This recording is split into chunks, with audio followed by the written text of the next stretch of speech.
Hey guys, welcome to the Inforunners. I'm joined today by... Oh, not Minion Soldier! Holy shit, I stuffed up! Well, we have to cancel the whole stream now and do it again. No, I'll just change this thing. Hang on. Host name to right bottom. Change to Badgers. And he's on the right. There we go. Bang. Hey, you're a Minion Soldier for just a second. You had an upgrade, but I took it away. I'm sorry. Wow. I'm not sure it's an upgrade. Well, Minion Soldier. Oh! Whoa, those are fun words. So, no, well, I'm thinking, you know, from Badger's point of view, yeah.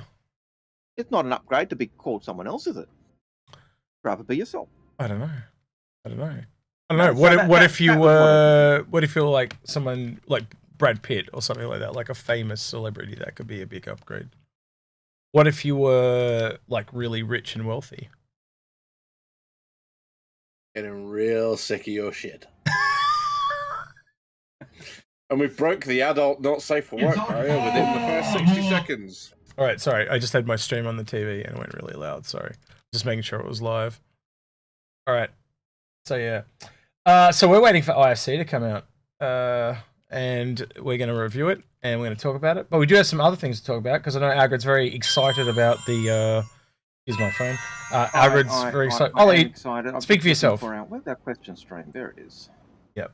I haven't turned the bot on shit. Thank you for reminding me. I'm so glad you guys are always here to remind me of all the shit I've got to do in the background that I don't do. Or that you clearly did not remind me about at all. Hang on. Pro streamer. That's it. That's it.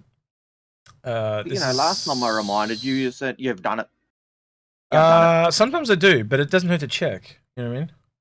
All right, so the bot is starting. And then I'm going to go in here and go to the stream questions. One of you guys could have started it in stream, but I've done it now. So, yep, we're up and running. Bot's running. Well, we had to wait for the bot to be running before we could start. So it's all going. Now let's switch back to Kimball, Voodoo Child, Ron P, Dave, Lem, Artful. How is everyone? Good to see you all. Lovely to see you guys. Yes. Awesome. Yes, Dave, the Apollo is coming. That is a big thing. I know both these boys exclaimed about it today. I did. I saw it and I went, ooh, that's big. We're getting a little bit of lag from your Algared, so we're getting stops and starts just so you're aware. Just so you know. So I want someone to take photos of Algared in all the little different poses, and we'll make a GIF. We'll make a GIF. We'll get a GIF montage going. And almost like, have you seen Paul's thumbnails lately? I still have those from your stream, X, where you were freezing every couple of seconds. Yeah, it was terrible. Got a couple of those kicking around somewhere. Yeah. I said the same thing to you. Like one day I'm going to take some of the, because he makes all these weird faces when we're not on camera to try and put me off. And I'm going to one day I'm going to tell him an emoji, and he's going to be really annoyed. The stream, and it's just he just stunned mullet look. I can't pull it off like he does. He just looks like he's dead inside. I can't be bothered to get lost in the list again. So what we taking? We should show yours on stream. I think people would cry. I'd cry. I don't know. What do you feel like doing? You're flying, by the way. So what do you feel? We can take out whatever you want to take out. You got a bigger list than me, especially you got all the Origin stuff. I do realise that we don't have SC up, so I'll try and flick that over. And this is going to go to the wrong place, I just realised. We're going to lose badges. But if I click this, maybe... Badges just becomes a voice in the void? Nope. I'm going to have to... I just realised I did not make a scene. So, I'm going to do it on the fly, as I do. You know me. Totally not prepared for this bullshit. I need... So, that is you, sir. I need to copy this. And I need to put it in here, and I need to go. What do the community think we should try and do? Cool. And there's badges. Algared's a little bit. Don't mention that too loud, Artful. He'll hear you, and I'll have it changed. You watch. What happened? Who said I was fat? I'm the filling in this Inforunner sandwich, am I? What the hell is going on? Wait, now you're making me go back through all the scenes to find what I did wrong. What did I do wrong? No, it says badges. It says Algared. It says execute. What's wrong? Tell me. No, nothing. No, nothing was wrong with the stream. Absolutely nothing was wrong. He's setting off my OCD for getting stuff right. You son of a bitch. It's all right. Okay, we'll go back to in-game. So, what ship should we take, guys? Yeah, that's a good What question. multi-crew ship should we take? It'll just be me and Algared, but yeah. And don't say an Idris because they're not in game yet, or a Kraken, or a Javelin. You know. Often when you say that, people go, "Oh, how about an Idris?" Do you know how quickly, because Badgers was deciding whether he was going to come on the show today, and then he decided to. Do you know how quickly he got the background out? Like that. Just like that. No more love hearts for me! That's kind of like, because, that background. Yeah. Okay, I can bring it back if you want. 85X, which I really don't like. No, me either. But we could put an 85X inside a Carrack, I believe. I've got a Carrack here. I've got the skin Carrack. I don't know if you do. No, I've got the skin Carrack because that's the one with the red window. I've also just got to find the bloody thing. Yeah, I've got it right here. Do you just want me to spawn mine? Yeah, okay, we'll use yours. Like I said before, you got a shorter list than me. Yeah. You can tell I'm the one making the recording though, because like when this yellow screen goes away, you watch. See, my face changes. Hangar 4. Yeah. Hangar 4. So yeah. Should we, whilst you guys are mucking around with the ships and bits and pieces, yeah, man. Should we talk a little bit about the roadmap roundup that please, they released please. Yesterday? Yep. You take the lead. Yeah. Well, I mean, the nice thing about the roadmap roundup that came out is that it confirmed a whole bunch of stuff for the upcoming 3.17 patch, and those included mining gadgets, ship-to-ship refueling, selling items to shops, Lawville Hospital, Maria Pure of Heart, the coffee shop vendor, which I know we're all deadly excited for, and the DNA head textures update, whatever one of those is. The DNA though, so you know how you can go in at the moment and create your character? It's basically more heads for that, a better system for that. It's just making us more individual. And I think it's already fairly impressive. I'm actually very intrigued to know how deep that goes eventually, because the last time we kind of talked to them, they said we're going to find one guy with really big ears and one guy with really small, and that way you can kind of go between the two different ear sizes. I do think eventually they're going to move it more back to a traditional slider system. And they're just going to do all the sampling in the background so we can go somewhere between. Yeah. He's got a very bad connection. It just happens from time to time. Okay. It goes into the void sometimes. But he can reset at his end and it'll fix itself. Yeah, there we go. See, it's fixed. It just happens. Yeah. Algared, you're still running around with the noob suit like everyone. You know the XT's over. You're showing everyone the last time you were in the game, you were in XT. No, I generally always fly around in my noob suit. Really? I thought it was like a gold leotard that you used to. No? Wow. I can't even. So, of those lists, fellas, that list of stuff that's now been confirmed or committed, more to the point, which one grabs your attention the most? I'm going to be an ass to get you to reread them again because I'm doing multiple things. Right. I'm in game and I don't have a list to look at. So So we have mining gadgets, ship-to-ship refueling, selling items to shops, the Lawville Hospital, Maria Pure of Heart, the coffee shop vendor, and the DNA head textures update. Well, you go first, Algared. I think the refueling, selling stuff to shops, and the coffee shop vendor are up there. Yeah. Ship to ship for me. Yeah, the ship to ship refueling. Yep. I did say that. Yeah. Selling stuff to shops and the coffee shop vendor. Well, you need me to open the door, don't you? I just realized. Sorry, mate. I do need you to open. Yeah, sorry, buddy. There you go. So yeah, that's definitely it for me. Anything that adds more gameplay, and let's be honest, that all the others are kind of more supplemental or additive. This is kind of something new. So yeah. If you guys have any questions for us, please just put question in front of it in brackets or something like that, and the bot will pick it up. Little bot will pick it up. Yep. And then one of us will poop and scoop it up, and it'll poop and scoop it up and feed it to badgers. Because he loves your shit. See what it did there? Nope. I accidentally hit the wrong key and clipped this into the wall as I was coming out. Yep. I know. So you do that with my ship, but not your own. But that's fine. Well, remember what I was telling you the other day about the why I decided I didn't need to have every ship in my fleet. Well, am I going to be more cautious with my ships or your ships? How about we go get a size 3 for this, so I'll go buy a size 3. So you want to take us to Horizon, and we'll get a size 3 drive for it, so it doesn't take as long to travel around. So yeah. Horizon. Yep. We'll go to Horizon. It'll lag like crazy, but yeah.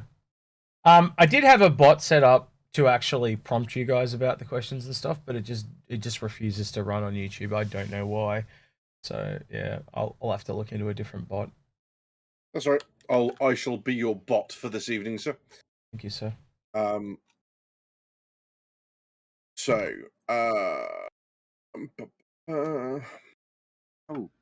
wait. Next to come up. Yeah, because I must admit, like, the refueling is not something I'm going to get into right now because I don't have a chip that refuels, brackets the Starfarer. Yeah. But the selling items to shops, I have an awful lot of stuff I've been goblining out of bunkers that need selling. Yeah, so you've been doing a lot of the bunker missions, and that's kind of made for that, isn't it? Yeah. Does it mean that medical gowns will have value? We'll be able to loot and pick up medical gowns. Can you imagine that one guy that's just like hoarding them all? Like, yeah. Like, I've walked into areas and there's just like 40 of those boxes everywhere. Crazy. Mm-hmm. You could have someone who needs cash going around picking up those loot, the gowns, like loot boxes. Or cheapo envelopes, Yeah, that's garbage collection and selling them off for, one credit a pop. The amount that people drop, you could make a fortune. There you go. Buy your ship selling medical gowns. Got to move it up, otherwise it intersects with Badger's head. So. Yay! Artful's got a question for us. Do you think the Apollo will have a Mantis-Esque cockpit? I hope so. Because the Mantis book is still RSI, but it's probably got one of the best views. Okay. So I really hope that the Apollo has that Mantis type look. Absolutely gorgeous. I'll let you answer first, Vegas. Yeah, I think we know it's going to be bigger, and we know it's going to be a multi-crew bridge. It very much looks like either I don't know if the Mantis you can actually walk out onto the glass, but with the Connie, obviously you can, and it looks very much like that from some of the photos we've got. There's one where the two are kind of banked on their sides, racing past a station that's on fire. Yeah. And it looks from that very much like it's going to be of the similar vein. But of course, it's a multi-crew bridge. You've got the beds behind, I think, which double as like escape pods and stuff. So yeah, it's going to be much, much larger in scale. Yeah, and I hope it's more like a Mantis than a Connie. No, I'm with Badgers. I think it's going to be more like a Constellation, just from the concept. Unfortunately, I think you're right, but I'd like it to be more like a Mantis. Yeah, I'd like to see it as a whole new style. I'd like them to take on the new style of the Mantis body and stuff like that, and hope to see that they would rework the Constellation at a later date. They're both newer ships. They're both newer ships, so you'd hope they're following that new design kind of philosophy. So I was finishing what I was saying. I hope they kind of update the styling of the Apollo, and then we could possibly see what a future Constellation rework could look like. That's what I'd like to see. I think both those two ships, the Apollo and the Mantis, they both look like cut down Connies to me. I think I've said it lots of times, but they do feel like more compact Connie ships rather than. That's a really, really good follow-up question there from Craig too. I'll let you read that, Badges. Yeah, no worries. Okay. Do you think CRG would be mean enough to change the Endeavour loaner of the Starfarer? Yes, I think it will be the Cutlass Red and the Apollo. I think that makes a lot of sense. Yep, I could see them doing that once the Starfarer's out. But then there might be people who don't have a Starfarer, and if you've got an Endeavour, that gives you that ability to do the two gameplays. So I could see them doing both, or giving more options for ships, because the way I see the loaner ships is it's not just you've got this ship to use because your ship's not available. It's also try these ships out while you're waiting and get hooked on this ship and buy it. Has anyone else noticed that the ship is just taking damage on screen for some reason? Like all the lights have gone off and it's just damaged now. But no, did anyone notice that? I just noticed it. It just we changed. We flipped the wall. Yeah, but it wasn't damaged before. It was totally fine. No. What I'm saying is, like, from my perspective, the inside art was totally fine, and all of a sudden it's just like, oh yeah, by the way, I've taken damage 10 minutes ago. Might want to catch up with that. Artful does make a really good comment though, and I think he's caught onto it, but from a different perspective of what we're trying to say. So the Scorpius has no similarities to the Connie, and that's kind of what we're saying. There's these two kind of really like old school and new school styles of RSI, and we're hoping that they consolidate it into the new one. I think that's what we're all saying. Yeah, I think. Yeah, absolutely. Yeah. Do we know? Sorry. Question from Voodoo. Do we know? Well, hang on. Stop the question. Finish what you're saying, Badges, before we move on. Oh yeah. The Connie, as someone who flies a Connie very regularly, I'm kind of a little bit in love with my Connie Taurus, but those struts, especially when you've got the sun in your face, is just ugh. Or the star. I don't suppose you call it the sun. The star in your face. It's miserable. It really is. And they could do the same. It's you could have exactly the same structural kind of strength from it and remove half the struts on the Connie. Or just go full Mantis, full Scorpius. Although, when I've been in my Connie and I've had the sun in my face, if you angle your struts just right, the struts can actually block the sun. This is true. Yes, this is true. Yeah. So there is an advantage to struts. Yeah. There are not many advantages to struts. You just get like a pint thing that you can flick down on your helmet, and that just gets in the way and cuts all the glare out. But that's right. That might be a little bit too. We don't have working sunglasses or visors in the future. All right. Do you want to read that question for me, Algared? Okay. So the question from Voodoo Child, is: do we know when the Gemini gives up? So what the Gemini gives up for armor and guns? Oh, I know the answer to this one, so I'll basically. Go on. No, I was going to say, but no, I think the person that might not know it would be Badges. So I'm curious to know what Badges thinks. Yeah, what do you think, Badges? Under the bus. No. So the Gemini primarily is the fuel scoops at the front, which you can change out again for. So the fuel scoops get removed for the missile rack. Yep. Which can be changed back. Yep. But that's about it. That's pretty much the only. So the real big one that doesn't answer the question. Yeah, that's the question. The big one is the armor. If you can answer the armor and how that works, then you've got it. We've taught you something. Oh, he doesn't know. Okay. Yep. All right. So the basic way, as me and Algared understand it through everything we've read, is that armor is a weight value.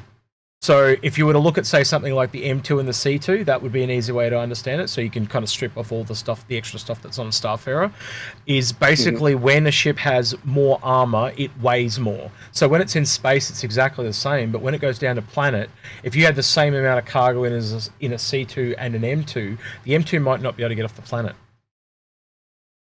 That's essentially the biggest difference between Starfarer G and a Starfarer. And the thing they had said, certainly when they came out, was that the Starfarer G carried less cargo. The Idris M carried less cargo. You picked the ships that were armoured in their variants, and they carried less cargo. And the only way, but when they brought them out, the interiors of the ships were exactly the same. Yeah. And so clearly there was clearly something else going on. And the only thing that made sense was, yeah, we've nailed the extra cargo plates on, and so now we haven't changed anything else. So the ship is going to be limited in the amount of it can actually physically carry and function. Yeah, you can wrap it in there. So long story short, it just means armor has a cost, but it's only a cost when you're on planet. And think about it: if you're going into battle with armor, that's a cost worth paying. But if you're not going down to planet with armor, then you mean so it's interesting how it means non-armored ships still have a place. It's a really good choice to me. I love the versatility of it. So yeah. But when I look at the Star-R against a Gemini, even if a Gemini doesn't have armor, just the weapon upgrade makes it a better option, because you got a man and the size engines 5 turret rather than man size 4. You've got 2 man size twin size 3s rather than 2 man size 2s. You do get bigger engines to go with that ship though too. So I'm almost curious to know how having bigger engines, is that going to help it get off planet more as well? So yeah. And the Gemini is a really weird one, because in-game a Gemini is actually cheaper than a normal Star-R, but in-game you don't get the fuel scoops and the refineries. They come with that in the ones we buy. So it's a different kettle of fish. All right. And I've now gone all yellow or custard, as Crusader may be. Because of yeah, a wonderful. So yeah, Ruto, my non-disclosure agreement precludes me from answering that question. I've read the question, so I know what he's talking about. Walter 007 says, "Do you hate the struts on the Millennium Falcon?" No, because I don't fly one. Say that again. What's wrong with the Millennium Falcon? He says, "Do you hate the struts on the Millennium Falcon?" I said, "No, because I've never tried to fly one." If I flew, yes. Yes. I hate anything that blocks my view out the window. Yeah. Unless it works with the sun shield. Yes. Would you be able to sell cans of fuel from a Banu merchantman? Thoughtful. I think akin so. I think akin to that you'd be able to, like little boxes, like little box spheres that hold liquid. We do know that's a part of it. Yeah, I think you've just made the guys who are working on fire propagation through ships. They're now having to sweat, because maybe now they're having to work on liquid fire propagation through ships. So someone just told me the mistake that I made, that you deliberately didn't tell me, you son of a bitch, and now I'm going to fix it. Here we go now. X makes a mistake, and it's our fault. Yeah, but you didn't even tell me. I called it home instead of hope. Is that what it is? I believe that is the mistake I made. But I don't know if I can change it on the fly. It's going to be terrible. I'll be honest, I hadn't looked. Yeah, but that's why Badgers didn't tell me, because he's an ass. I probably wouldn't have told you either, but that's beside the point. Hope. Wait, why is that my job to tell you? Because I'm doing everything. I'm multitasking like a mofo. You gotta help me out. Complain. Yeah, pretty much. Yeah. All right, coming back in the game. Yeah, there we go. I'm just trying to figure out if it's going to be worth the headache of me saying, well, dictator in I've got to do everything shocker. Oh, right, yeah. I think I'm very much the opposite of a dictator, but okay, sure. I'm more like a delegator. Oh, fucking throw me under the bus. All right, yeah, sure, whatever. I didn't say. I just. If I was a dictator, I would have tasers and shit, and I'd have to whip you guys into line all the time. And it'd be no. I think I'm pretty lax. Well, I mean, I suppose you could kind of say that the distance version of taser would be, if you don't answer me in time, I will put hearts as your background for a live stream. Yeah, and how quickly did you give me the next background? Like that. It worked. It worked a treat. I know exactly how to treat you military guys. And you jump to attention. It's perfect. I would have done the same thing to Essay too. You know I'm going to at some point. I'll just change his background to love hearts. So if you know he's going to do it at some point anyway, just ignore him and just do what you want. There you go. Anyway, so next question. Artful. Roads first or Ranger? Ranger's the bike, isn't it? Yep, arranges the bike, and it's already coming. So yeah, it's on the roadmap today. It's on the roadmap as committed. Yeah. So it's not just maybe, possibly. It's like committed. Yes, it's coming. Which is what by things like what Badgers was talking about, the ship-to-ship refueling is committed. It's coming. So the Starfarer actually has value and use. Yep. Just to repeat, if you guys have any questions, just put them in brackets, and our bot will pick them up. So yeah. We're just looking for questions to answer, as always. What I put earlier. There you go. Yes, please. That'd be perfect. Ta-da. Yeah, nice sun going down here too. Oh, you do the angles that people can see the nice. Oh, I'm doing the camera. Light yeah, I'm doing the camera. I'm the cameraman. That's right. Awesome. So a couple of the deliverables, going back to the roadmap roundup while we wait for a few more questions, that have been added to the progress tracker. We have zone handling, an entity properties plugin, which is all like back-end stuff. We got some work going on the distortion propagation for distortion weapons. That's actually pretty good. Yeah.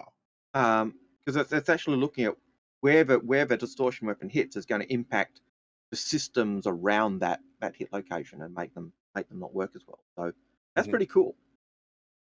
Yeah. We've got a physics rope simulation.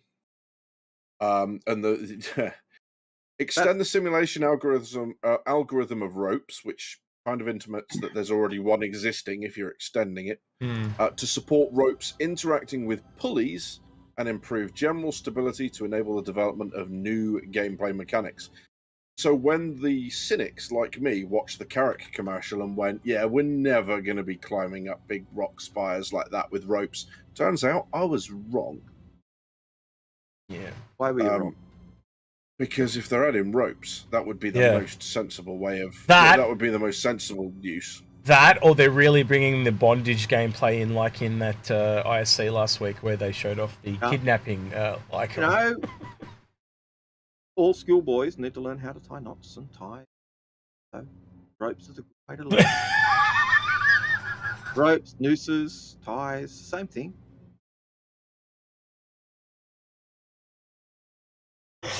Oh god. Yeah. An awkward moment. Oh dear. All right. We're learning so much about your childhood without you saying a word, Algared. There, I feel that's utterly terrifying. That's fucking funny as fuck. Badgers, question for you. Yes. Why do you hate love? Why do I hate love? Who asked the question? You gotta read who. I will. I'll let you know. Yeah. Do you like clubbing seals as well? That question from Inforunners. Wow. I wondered what X was typing out. Why do I hate love? Hearts are adorable. Like clubbing seals as well. Only metaphorically in debates. I quite enjoy that. But yes. Yes. Love has left me a bitter and twisted individual, boys and girls. Not interested. Yeah. I'm just teasing you, mate. All right. No, you're all good. You're all good. Yeah, so we've also having added, which is really interesting, I think, underground facilities. I say added, expanded, obviously, because we have the bunker that exists that I spend a lot of my time in Star Citizen in. And this one reads, adding new underground facilities to the game, traversable areas offering gameplay opportunities in corporate industrial environments, which sounds like it could be Ashton, factories and stuff, not this computer hacky thing, like more like literally the machinery you'd expect in Hurston. I 100% agree with that. And it's important to add that this deliverable has been added to the location concept art team schedule. So we're going through the concepting bit. This isn't being implemented at the moment or grey boxed or whatever. This is just being concepted. Yep. Oh, Algared. But that's quite interesting. Yeah, we were lagging because all of a sudden everything just stopped. This is why I can't have nice things. I was thinking, what's happening with I'm like, why is the ship so low? Like, why is it beyond the thing? And then I was just like, oh, there's a thing there, and we're going to die. And Yeah. I was flying nicely. I had the the station was in front of us still. I'm going, yeah, okay, we're getting there. Yep. And then it just stopped responding, and I couldn't do anything. And I'm thinking, what is going on here? Well, it's interesting because a couple of questions are coming up in rope. So I just, if I ask Nicholas Ferrari's do me a favor. Jump into something quickly. Just do me a favor. When you guys read the questions, just make sure you always say who asked it, because I think you should always say who asked it for clarity. So please do so. Yes. And they don't do that on ISC, and it really annoys me. Or not ISC, but Stars Listen Live. It really annoys me. So yeah, please go ahead. So for people that missed it, that's Nicholas Ferrari. What are your thoughts on gameplay using rope physics? Real quick, 1 in chat for me to press left bracket, and 2 in chat for me to press right bracket. You see what it's saying, Algared? Sorry? What it says on the screen. Wow. Party member Algared committed homicide against you. No, just kidding. It's all good. It's all good. I won't do it. So Nicholas's question is, what are your thoughts on gameplay using rope physics besides spelunking and climbing? So many things there. I already told you, nooses and ties. Yeah, but also you could use it for rock climbing. You could use it on animals. Like you literally could have cowboys in space. You could do lassos if that goes far enough. And there are, I know you roll your eyes at me, Badges, but there are people that are going to want to do that Fireplay Serenity thing. Yeah. There will be people that want to do that. Capture lassos a whale and Yeah. Well, one of the things that was interesting is we were having a chat about this in general chat on the Discord server, a couple of us, and they were talking about, well, why would you use ropes? Why wouldn't you just use jetpacks? And one of the things that Chris Roberts is very against is against cheap gimmicks. So the idea of the stealth field or the cloaking, where you just go, I'm invisible, woo! Next 30 seconds, no one can find me.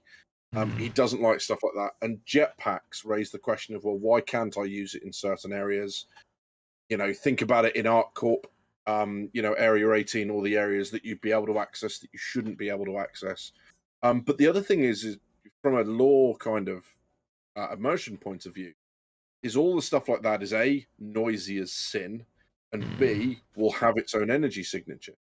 So the ability to go to a location and use ropes and be stealthy as you like and climb and abseil into a position to ambush people, to observe people, to get to hard to find resources, to rescue people, all that's kind of really cool. And of course we would use ropes. And it also gives our infantry, more to do than just hold ammunition and food. Yep. So there's quite a bit there. The other rope physics, the pulleys kind of indicate that you'll be able to move loads around.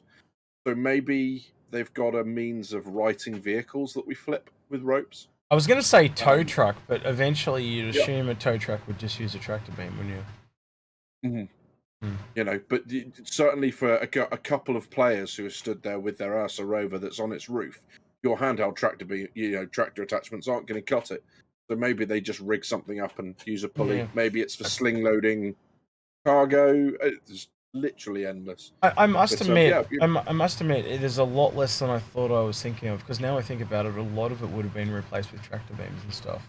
I do think they might use it for, like if they just have a bit of rope hanging, like, like power lines or something like that, for the physics of, like, just art and stuff. But actual gameplay, I am struggling to find stuff. Another part of that is that, your tractor beam stuff works on line of sight. So being able to throw a rope over a dead drop and have that out to something out of sight works pretty well as well. It's a little, the analogy I'd give you is like the Ranger versus the other hover bikes. So there's still a place to have that where, so what happens when the tractor beams fail? When you've got no batteries, no nothing. You got to have a fallback, don't you? So that would be the fallback. And that's the same question that I asked, I kind of want answered in terms of ships that only have Xeon lifts. When the power goes and those fancy steps aren't working anymore, how do you get out of your ship? Yeah. Or how do you get into them? So Zen Strider in chat's just asking, there's a strange buzzing every time I talk. Yeah, it's called an air conditioner. I just don't want to get hot here, so I apologize. But yeah, it's too hot here not to have it on. Sorry. Sorry, Algared, what were you saying? A terrain? I don't understand that artful. RSI Batarang? I think he's trying to make a joke about a bat ship of some description. Like the Batman's spaceship of some description. So you want me to take a ship this time? I think I respawned at Port Tressler, so I've got to come back to you, mate, because you're at Hurston. I think I forgot. At Everest? Yeah, I forgot to set my thing, so I'm coming back to you, and then we'll go from there. So yeah, but you figure out a ship and get it ready, and we'll go. What ship do you want us to try, guys? All right, next question, if you would please, Badges. Jay Voodoo Child asks, is it bad value to use $300 Starfarer primarily as a supply depot for an explorer ship wishing to do expedition gameplay? I don't think you should ever limit a ship to just one thing. I think you could use it for that, but you'd also want to use it in other places for other things down the line. I don't know about you, Algared. Yeah. Would you say that? Currently, the Starfarer is a bit more than a supply ship. It's an everything ship. It's a little bit of everything. Current form. It's a 12-man passenger ship. It's a vehicle transport. It's a cargo hauler. It's a fuel refueler. It's a refinery. When eventually, so already it's a jack of all trades. With a speciality, and will have a speciality in refueling and refining. It's a bit more than just. Oh shit! Oh, apparently, I didn't put clothes on. That generally tends to help when you go into space. The other thing I would say also is when it comes to the Starfarer, in general, I actually think a lot of the ships like that are going to get like they've mentioned how it's having they're re-looking at it and stuff like that, right? So the point I'm trying to make is that things are probably going to change. They're going to probably tidy that up quite a bit. What that ship originally was, let's be honest, that was a glorified Counter-Strike level, and it's not the same anymore. Well, it was when you think when they were originally talking about Attack the Idris, which I think in game really became the 890 rescue mission. But certainly the Starfarer was kind of seen as that first step for that, and we see it getting used in Xeno Threat. I think it might get used in the Lockdown. I wouldn't have a clue because I haven't done Lockdown. Yep. But it's that type of FPS zone, and and you kind of need that, and it certainly needed it for Squadron. But it is an absolute rabbit warren and mess in terms of ship, and maybe ships are like that. Maybe they do have rabbit warren spaces all over them. I don't know what naval ships are like. Well, there's the thing right there. I got all the crawl spaces on the Starfarer, and I remember you and I talking about the Vanguard, and the Vanguard was designed. Go back and read the original pitch. It was all crawl spaces. That thing is not crawl spaces now at all. So that's just a big fundamental change, and shows you how old that Starfarer is. But the Starfarer's crawl spaces weren't crawl spaces in the sense that the Vanguards were. The Vanguard literally had the idea you're crawling on your belly. The Starfarers were crouch spaces. There actually is spaces in that Starfarer where you actually have to get down on your belly. Believe it or not. Are there? Yeah, there really is. I haven't gone searching through all those little spaces, but I know one of the reasons they got rid of them is just because characters and NPCs would get caught up on the geometry, and that's why they got rid of it. That's why I understand they got rid of them on the Vanguard. It's why I really think we've got crouch spaces in the Star Runner instead of crawl spaces. But so there's not a lot of inspiration you can take from warships in terms of designing the interior spaces of ships. For a lot of these smaller warships, frigates, destroyers, they have a central passageway which runs from front to back, from bow to stern, if you want to be nautical about it. And a lot of the kind of compartments that sit off it, everything sits in section. If you imagine, if you've seen Titanic, thinking back to that, everything is broken up into watertight sections, much like the Connie is broken up into airtight sections. So within that section, everything must be contained. So what you'll have is a lot of cross passageways, and for FPS gameplay, it's just dull because you come to a junction, you've got a passageway look left and right, you've got a 50-50% chance. You're either going to look down the passageway and see where the person's camping, or you're going to look around down the passageway and you're going to have your back to them. There's just no fun in that sort of design for levels, and I'm sure, X can speak to that sort of stuff more, but there's everything. There are no kind of guardrails inside. There's nothing that's waist height to look around. You can't look over a divide into another section. That's not how it works. Just solid doors and rectangular passageways, which doesn't make for interesting gameplay at all. So there's lots of stuff you can take from the real world. That's not one of them. So that's why you like the Connie so much, isn't it? Yeah, kind of. It feels like home in so many ways. Like a warm blanket.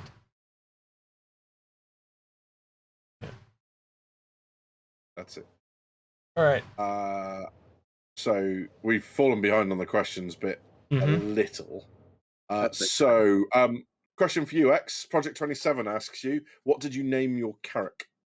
The one you just blew up? Oh. He didn't blow it up. I blew it up.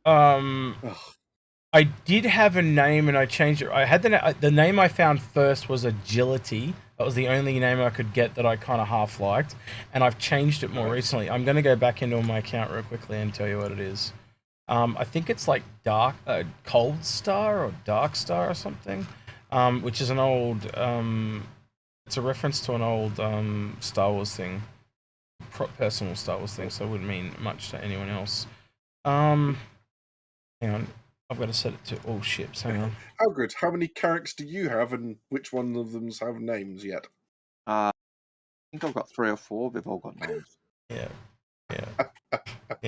4 for all 4 of his. What do you want 4 for, Algared? That's crazy. 4. Because I'm insane. You know that. Yeah, I know. Why do you think you call me Crazy Al? Because you are. That's just it in a nutshell. CP says, where is Inside Star Citizen? Is this punishment for us making noise, or have they finally decided to exit scam? Exit scam without a doubt. Exit scam, right? Stage left. That's good. I like that. There you go. They just disappeared. Zed Pilot says, do you think data transfer, for example, Herald to MSR, will be done the same as refueling or wirelessly? A good question. Say that again. MSR, like as in data transfer. If you're transferring data, the data that you're running, for example, from a Herald to an MSR or back, do you think that'll be done wirelessly or by?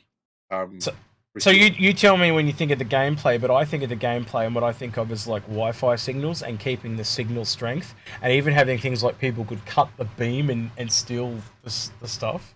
Like that's the type of stuff that I think of. But you guys tell me what you think, because it's just speculation at this point. What about you, Algared? What do you reckon? I don't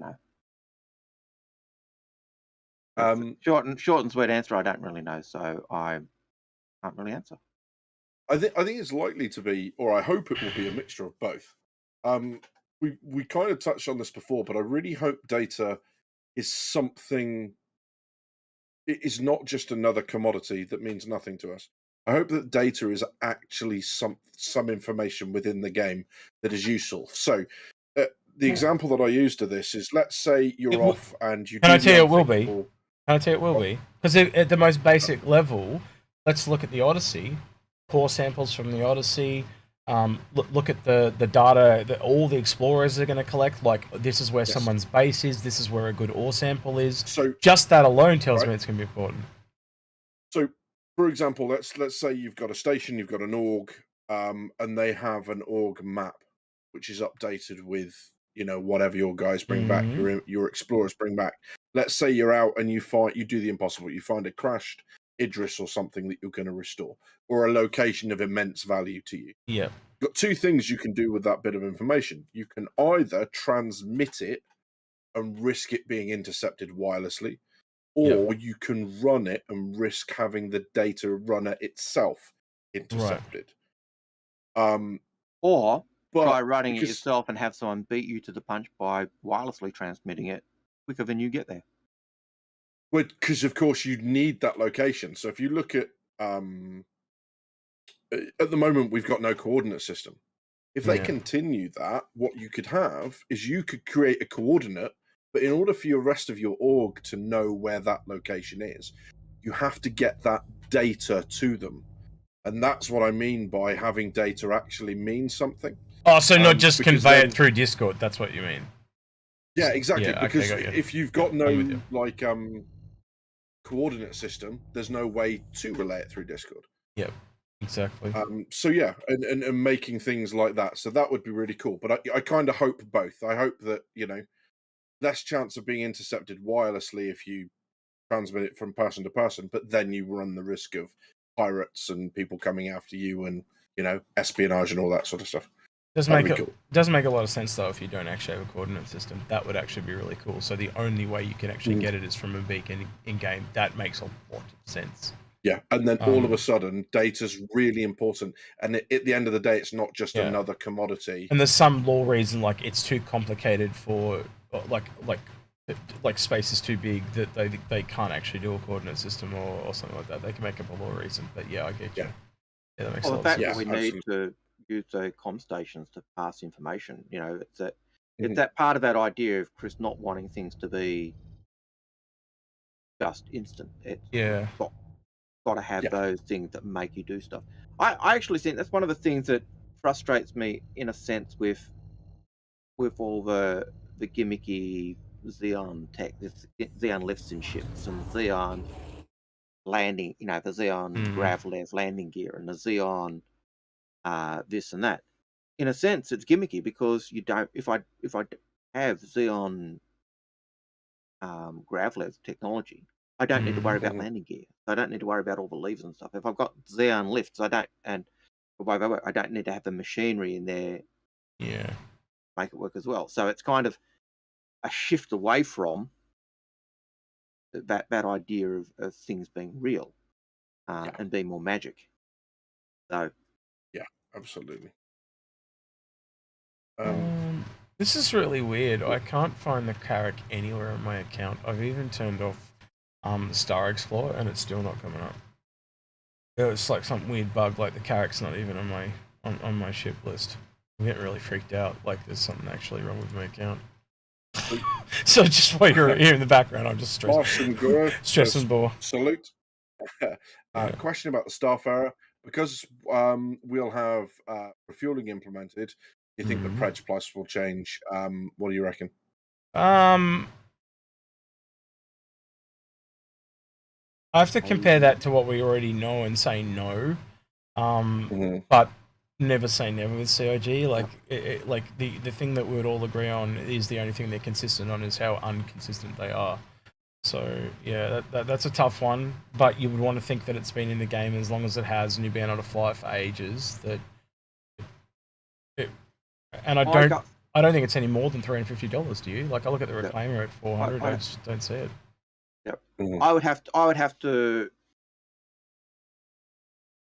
look at the pricing again, but I don't think we're going to see a price increase when refueling comes in. But I will think when they do the rework that they've said they want to do down the track, when they do the rework for the Starfarer, then I think we'll see it'll be a brand new ship. The old one will be discontinued. You won't be able to buy that old one anymore, and the new one will come out, and it will be super expensive. It'll be more expensive, or either something like that. So. Still can't find that Carrack. It's stressing me out. I'll find it in a sec. Once I land. Okay, so Jeffrey George asks, when can I buy the Nautilus? 2 bits for the Nautilus. You can buy it at Fleet Week, I believe. Yep. Which is coming up at soon. the end of middle of May, end of May, beginning of June, that sort of time. And also at the anniversary sale in November. Or it could be a complete arse and say, we're never going to tell you, watch our videos, and they'll come up at Fleet Week, and then you'll know. No. All that. And that's why we say executes on us. Yeah. So Walther 007 says, there is law on cruisers and heavy cruisers. Mm-hmm. Do you feel we need to wait on Squadron 42 to see them, or like after the game is in beta, or do we think they'll never be physicalized in game? Algared, the last I remember we heard about was for episode 2, yeah? So maybe, possibly. Yeah, like the retribution and stuff like that. Mm-hmm. It was episode 2 of Star Citizen, so yeah, you're probably going to be waiting Well, isn't that a couple of years for that one. Isn't that also Bishop ship? Yes, I believe you are correct. So it's worth looking for people that want to have a look at this. You can go find the stuff yourself. It's not just stuff we're making up. On the RSI webpage, go to development and then to funding, and there's a couple of stretch goals you want to go and look at. Yeah. The first one is 4.5 million. Star Citizen will feature an additional playable ship class, the cruiser. And it's important to note here that where it means Squadron 42, it says Squadron 42. Where it means Star Citizen, it says Star Citizen. And I'll give you an example. Squadron 42 will feature a richer storyline and 45 total missions. So they do make the distinction between Star Citizen and Squadron 42. Right? So that's the 4.5 million one. There are a couple of other bits in there that's worth looking at as well. The 17 million said the battle cruiser. The 15 million says the escort carrier. Yep. So there are still a lot of ships kicking about that are yet to be implemented. We are not going to see them for a long time, whether they're linked to the Squadron episodes. And there's a really awesome video that I'm pretty sure Algared or yourself could find and link in chat to someone. But remember the one where it shows the ship scale of all the ships came out last year? Do you remember that? And it literally goes from like a dragonfly all the way up to the biggest ships in the game. And that is just worth noting, because you can take a ship that you know and put it to that, and you're like, holy crap, that's going to take a long time to make. And you know how they carry on about the Bengal. The Bengal is tiny compared to some of the ones that are coming. Like, I'd say it's a 10th of the size. It's kind of ridiculous. All right, Algared, what are we getting on? We've got a 400i. Riding in I asked in chat, and someone said 400i. Oh, God. Okay. So we went in one the other day. Pickles had one too. It's repetitive shit going in the same crap every day. That's right. What pad, man? I'm in space. I'm about to land. Oh, at Everest? I'm at Everest. Oh, so you don't know what pad you're on? I was on pad 6 when I took off. It has given me a pad. I'm coming to the pad now. So yeah, you'll have to look at the door for me. All right. Well, I'm going to go back and try and figure out what's going on with my contents of my thing real quick. And while you're doing that, Legion Victrix asks, considering Chris Roberts' initial goals, do you think the game would be close to what it is now if funding stopped earlier, like 100 million, for example? No, the game wouldn't be what it is now without the funding. 100%. Squadron 42 would probably still be the same. Squadron 42 would probably be out. Yeah. And I don't think it would be the same. Though. Actually, no, it wouldn't be the same, because it's actually benefited from all the expansions as well. Yeah, so people to planet and all that stuff. Yeah. I think I'm going to get a little bit on my hobby horse here. I'm going to get a little bit defensive of Star Citizen. I'm not shilling. This is just the way I see it, because I never tell anyone they should buy anything. It's entirely up to you. In fact, I try to put people off buying Star Citizen. If you go to my channel, one of my videos, there's a bit of a gap. But I used to you can pimp your channel, dude. Dude, just tell them what your channel is. You can pimp. I don't have any problem with that at all. But because I'm a benevolent dictator. You can. See, he's admitted he's a dictator. We told you he was a dictator. I'm not getting away with that comment. Yeah, no, you're not getting away with that at all. No. You're a gem, mate. You're a gem. You're a gem. Here we go. So when you develop a traditional game, what you do is you take an approved formula, you add something. So Fortnite took Battle Royale and added building to it.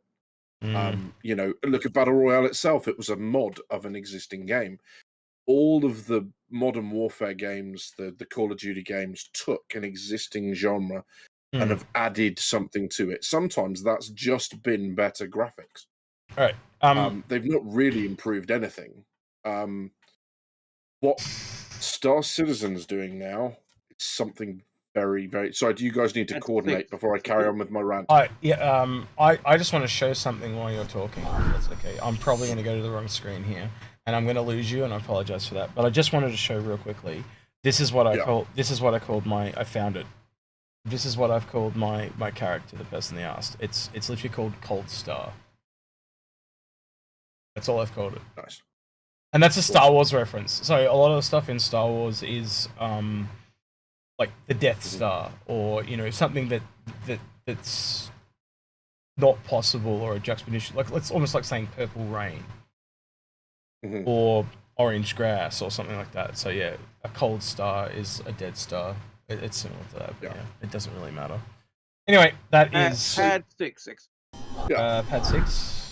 So the reason I go on the rant about this is that Star Citizen's doing a whole bunch of stuff for the first time. So comparing it to normal development is weird. Is that you in the elevator with me, Algared? That I'm coming to. I'm stepping side to side. Is... What the hell? Someone in the elevator pressed pad 6 and it's not you. Someone's obviously joined the stream. Who is this? And why are you stalking me, sir? They might be. Who is this? No, I know. Yeah, don't shake your head at me, sir. Who are you? Me? Speak up. What the fuck? I'm getting the fuck out of here, weirdo. Wait, this is not him, Algared. I don't think you're on pad 6. This is an arrow. Do you mean hangar 6, sir? Would that make more sense? Pad. Oh, is it pad? The label says pad 6 on the. I'm standing at the thing. Because he's on the wrong pad. The elevator said pad 6, but then when I arrived, it said pad 2. So yeah, that was me. Well, elevator. I cannot believe how long is it taking you two to coordinate getting to the same pad. I'd say pad 6. My location is pad 6. Right. So, what Star Citizen's doing is it's doing a whole bunch of stuff that we haven't seen before. It's not just Eve with explorable interiors. It's not just Elite Dangerous with actual gameplay. It's a whole bunch of things we haven't seen. Ships have never been this detailed before. We've never had a system like Quanta, where the game could run and dynamic events could start and resolve themselves without a single player being on the server ever. So the game is simulating player-like behavior from the AI. All of those sorts of things we haven't seen in games before. WoW is not completing its raids without players being there. But Star Citizen will do, and that level of complexity we haven't seen. So yes, a lot of it is going to go into research and development, because normally what we would have to do to get a game like Star Citizen is we'd have to wait for someone to do Eve with explorable interiors, and then Eve with explorable interiors and FPS gameplay, and then that with something else, and then that with something else, and you would add one major feature each time you released an entirely new game to get to Star Citizen. And you'd have to do that for every single thing that we lacked. And that's why it's so different, and that's why it's so weird to see people... Can I interrupt you again before I get a bad comment from Trevor Taylor? You can. But yeah, Trevor Taylor's just killed my buzz, by the way. But ISC's out. Do you want to watch it? Oh, is it? Yeah, apparently it's out. Someone chat's it. Yeah, we can watch it live together. We definitely can. Let's do it. Algared, you can just take us wherever you want, but I'm going to alt tab us out to the right thing. Just bear with me. I'm going to go to the completely wrong place here. Watch this. But I'm going to have to put you back in, Badges. Bear with me. You are on camera 1. There you are. Whoop, you're inside each other. I know you enjoyed that, but I'll just separate you now. Algared, are you taking off or just trying to make love to... No, I am stuck. The ship is unresponsive. I'm wondering whether it's because you're in the co-pilot seat there. Okay. Hang on. It was not responding to any command. That's why I got I'm getting out now. See if it works for you. I'm totally out of it, man. There you go.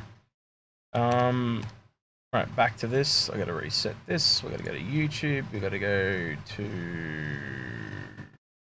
Star System. No. You just got to be careful because we're about 10 seconds behind you at the minute. You sure it's out? Because there's no. Can someone link it? Can someone link it to me? Because it's not there. It's not on my screen. You try to take the ship out, X, because I'm not happy. She is unresponsive. I'm gonna click it to me. Can someone link it to me directly? One of you two.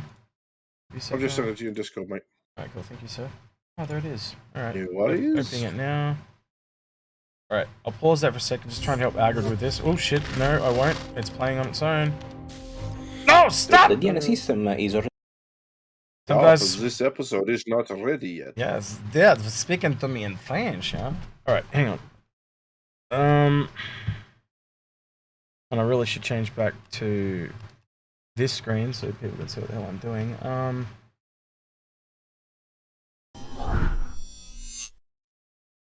Work for me first, go, Algared. I must have the Midas touch.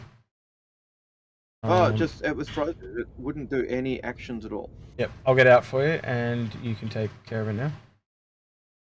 Stand back up. Whoa, shit! Nice to know this is why we can't have nice things, Algared. Alright, there you go. Alright, you get in the chair first. Nobody's waiting for you, Algared. Nobody at all is waiting. At all. Take all the time you want, sir. Alright. Anytime you're ready, Algared, just stand up. Yeah, there you go. Yeah. Hey, old man syndrome. He just wasn't working. It wasn't responding to any commands. That's I was spamming the button. Alright. Alright, let's watch ISC.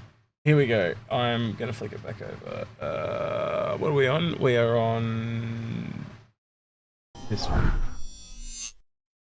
Yes, we are. Alright, here we go. Alright, full screening. And here we go. We will be stopping and starting, by the way, and talking. That's just what we do.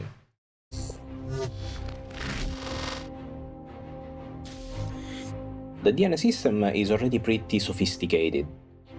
It allows us to edit our characters' heads in a very smart way, but the quality of the asset is not up to standard. We are improving the editability so that we are more free to extend our range of character heads. I want to ask real quickly, what's the number one feature you want added to character creation? You go first, Algared. I'm just curious. I don't really have the ability to add the character. Badges? One's simple. I thought gigantic schlongs. Beards. There you go, beards. Beards would be one, and more hairstyles. Like, there are no long-haired chicks. I find it really strange. No ponytails, no nothing like that. I'd like some stuff like that, some longer hair, and on the guys too, as well. You know, just something more natural. But yeah, we'll see. What we tried to do, because we can't currently scan in more people, and we did want to raise the amount of variation in the texture pool, is we tried to combine different textures together. We would take the forehead wrinkles of one person and combine that with the mouth of another person to sort of create a more unique result in the end. Right now, the good thing about this new implementation is that we have a wider range of heads and a wider range of ethnicities that we can select. Sorry, Algared? The ship will not respond to any commands. Alright, we'll just leave it. We're watching ISC. It's all good. We also adjusted the previous texture set and the shading of the previously created heads. They are much more believable. They are all...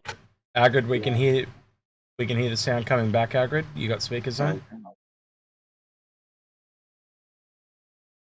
I had changed it so it wasn't, so it shouldn't, but it was.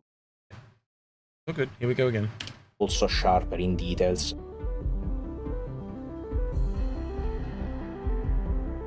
The eye textures, they were quite bright beforehand. You could really see like the striations in the irises.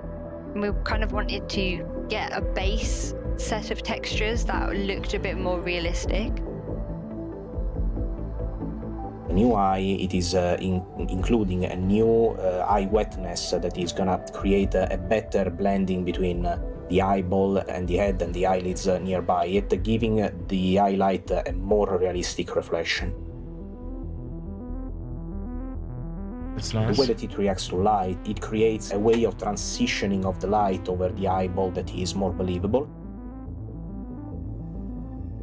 Also, we have been working on a first layer of variety for the eyebrows. The eyebrows, they are gonna be, together with the eyelashes, a new layer of characterization for our heads.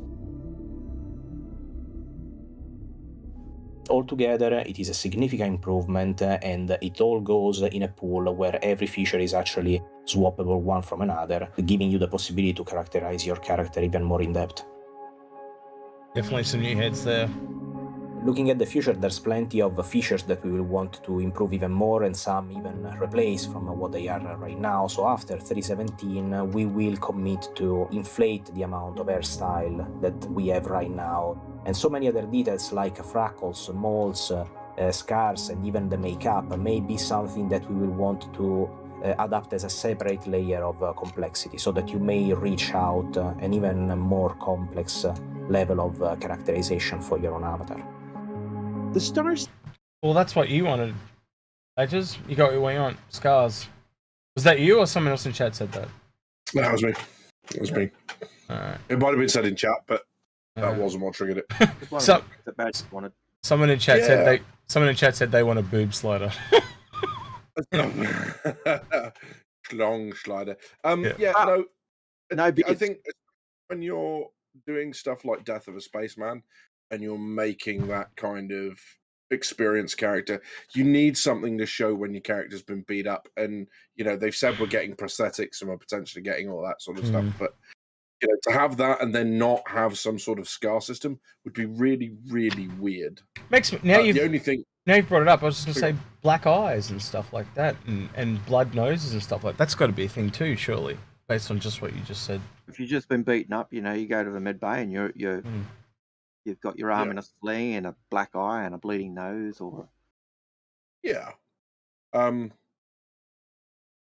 Sorry, we just had to show it didn't like your idea of a butt slider. I had to approve that. So I had to approve it as well, but you probably beat me to the punch. But yeah, every time you guys say some kind of naughty word, we've got to approve it.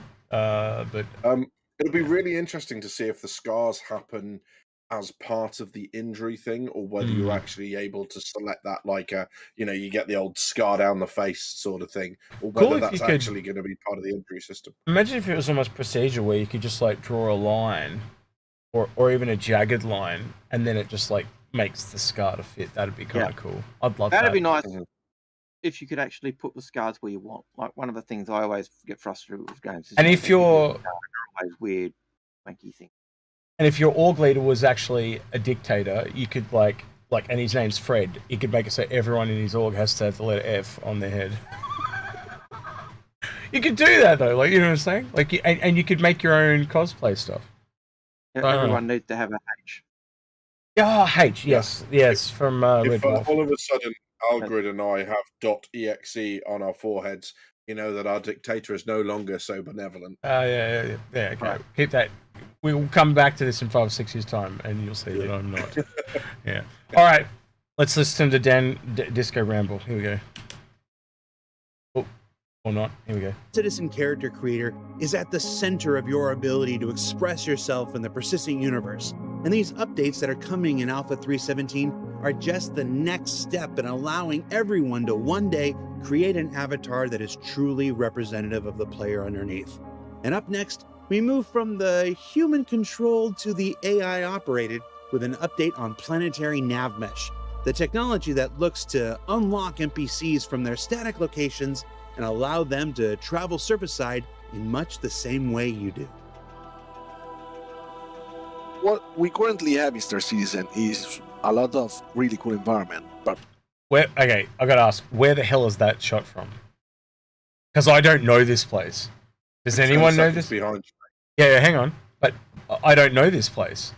It's new, or am I like just really off the mark and I've just never been to this location? Because that looks almost like it's a junkyard on Selin. Have you guys seen this before? Levski. You're against Levski. Oh yeah, it could be Levski. Could be Levski. Yep, I'll give you that. But that crane's new. I've never seen that before either. So that's... Just thought I'd ask. Alright, here we go. That's so we can use the rope technology. Crane's rope, not a stretch. Alright. that's no AI. It's got the scrapyard feel of Hurston, but it's not We Hurston. want to make the world alive and reactive to the player.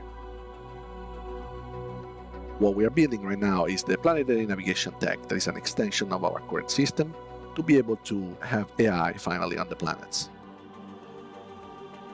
With planetary navigation, I just realised that we don't have AI on the planets, do we? They're always locked to a city or a location. Right. I've never picked up on that. What an idiot I am. Anyway. mesh at this No comment from either of you, by the way. stage, we are That is at what we just a call huge fact that AI are no longer going to be limited. Yeah. phase And zero. The it engine also goes to that idea of pets and other animals. Mm. The fact that AI can go on a planet will move Mm. animals as well. Yeah. engineering phase. We are moving from a flat structure. So this guy, he does all of the big stuff at Frankfurt. He does. So remember when we were a couple of years ago, he was at CitizenCon. He was doing the stuff about the feet on the terrain and all that.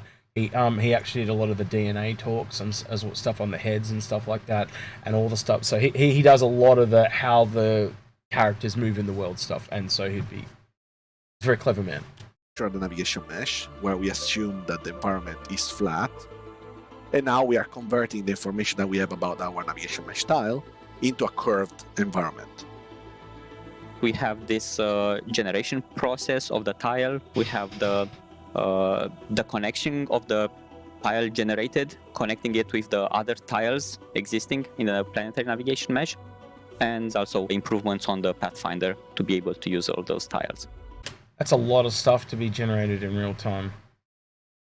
I don't know if this is something they're going to generate and then save, or they're going to regenerate every time it comes in. Because if they regenerate every time it comes in, there is a benefit though, because say you land a spaceship, and the ability for them to jump onto the spaceship and jump off and stuff like that, it'd make it more dynamic. But if it's kind of like baked, so to speak, it's just easy to pull it out from memory. But the other downside to that is that there'll be a shit, like it would be big to save that all. So the advantage of it dynamically doing it is you're only doing a small area that your own computer is in, or that the server knows you're in. So I have to weigh that up. Sorry, I just thought I'd ask that question.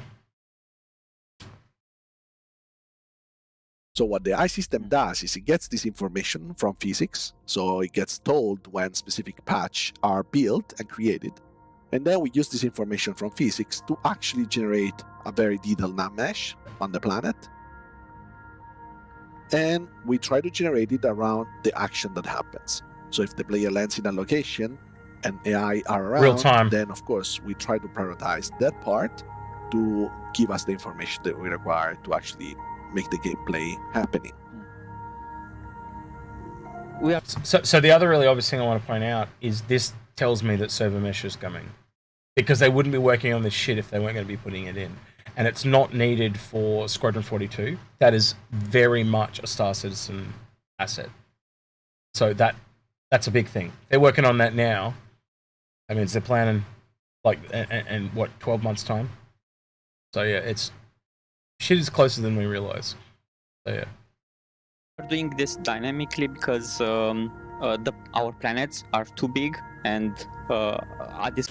And he also just said dynamically, which means real time. Sorry. Moment there is no power and even memory enough to do this statically at the export time and to have all this information to read and to use it.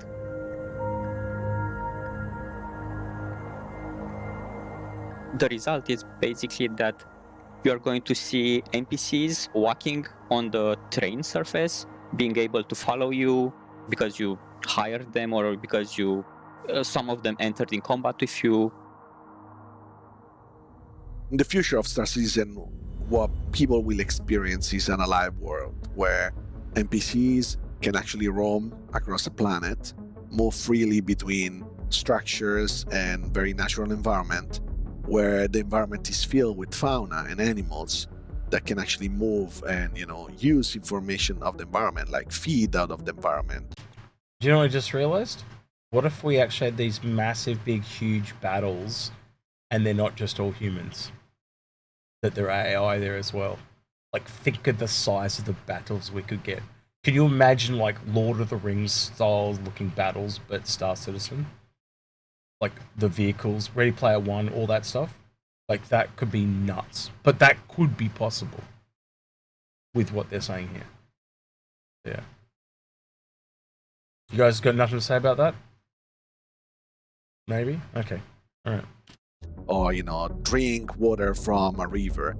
And this will really be a game changer because it will really make players experience a world that is alive and not just an environment that they need to explore.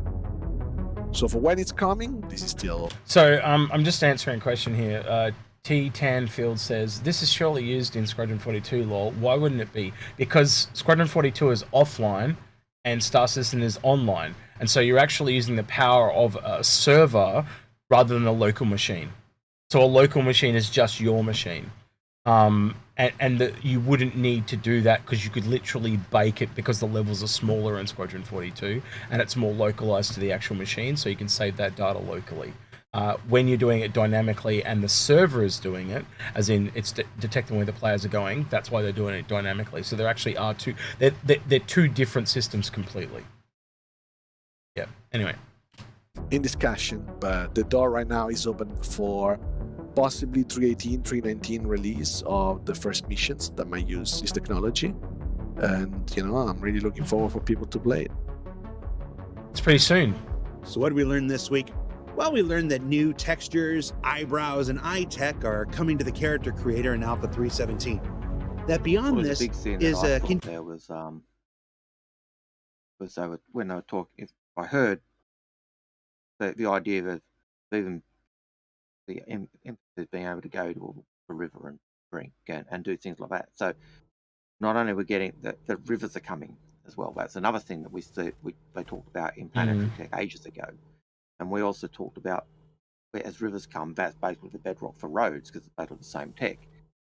So it really does seem like there's heaps coming and heaps adding to the world to make them more believable. So, well, that's gonna, you know, think about the rivers and that coming as well, the rivers and roads and stuff like that. I actually think that we'll see an expansion of that, and you might even see something as small as tracks, you know, just to show someone's gone to a watering hole or something like that.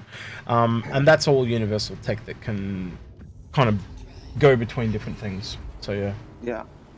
And it adds to that idea of, you know, when you've got a wreck and there's characters there who are injured or killed, the tracks that they come from them, or whether there's been a vehicle that's come and rescued them, or, you know, lots of those clues that they were talking about in the previous one that'll tell us what's going on and where things have gone. So so it all adds up to better gameplay, doesn't it? So Kate saying in chat, Squadron 42, no, it was saying something about, so server tech is relevant to Squadron 42. Yes, that is correct, because they're running the server as a localized machine on your machine. But that is way too much for one computer to do. To draw those maps for the AI and do it, the code for a server is very different.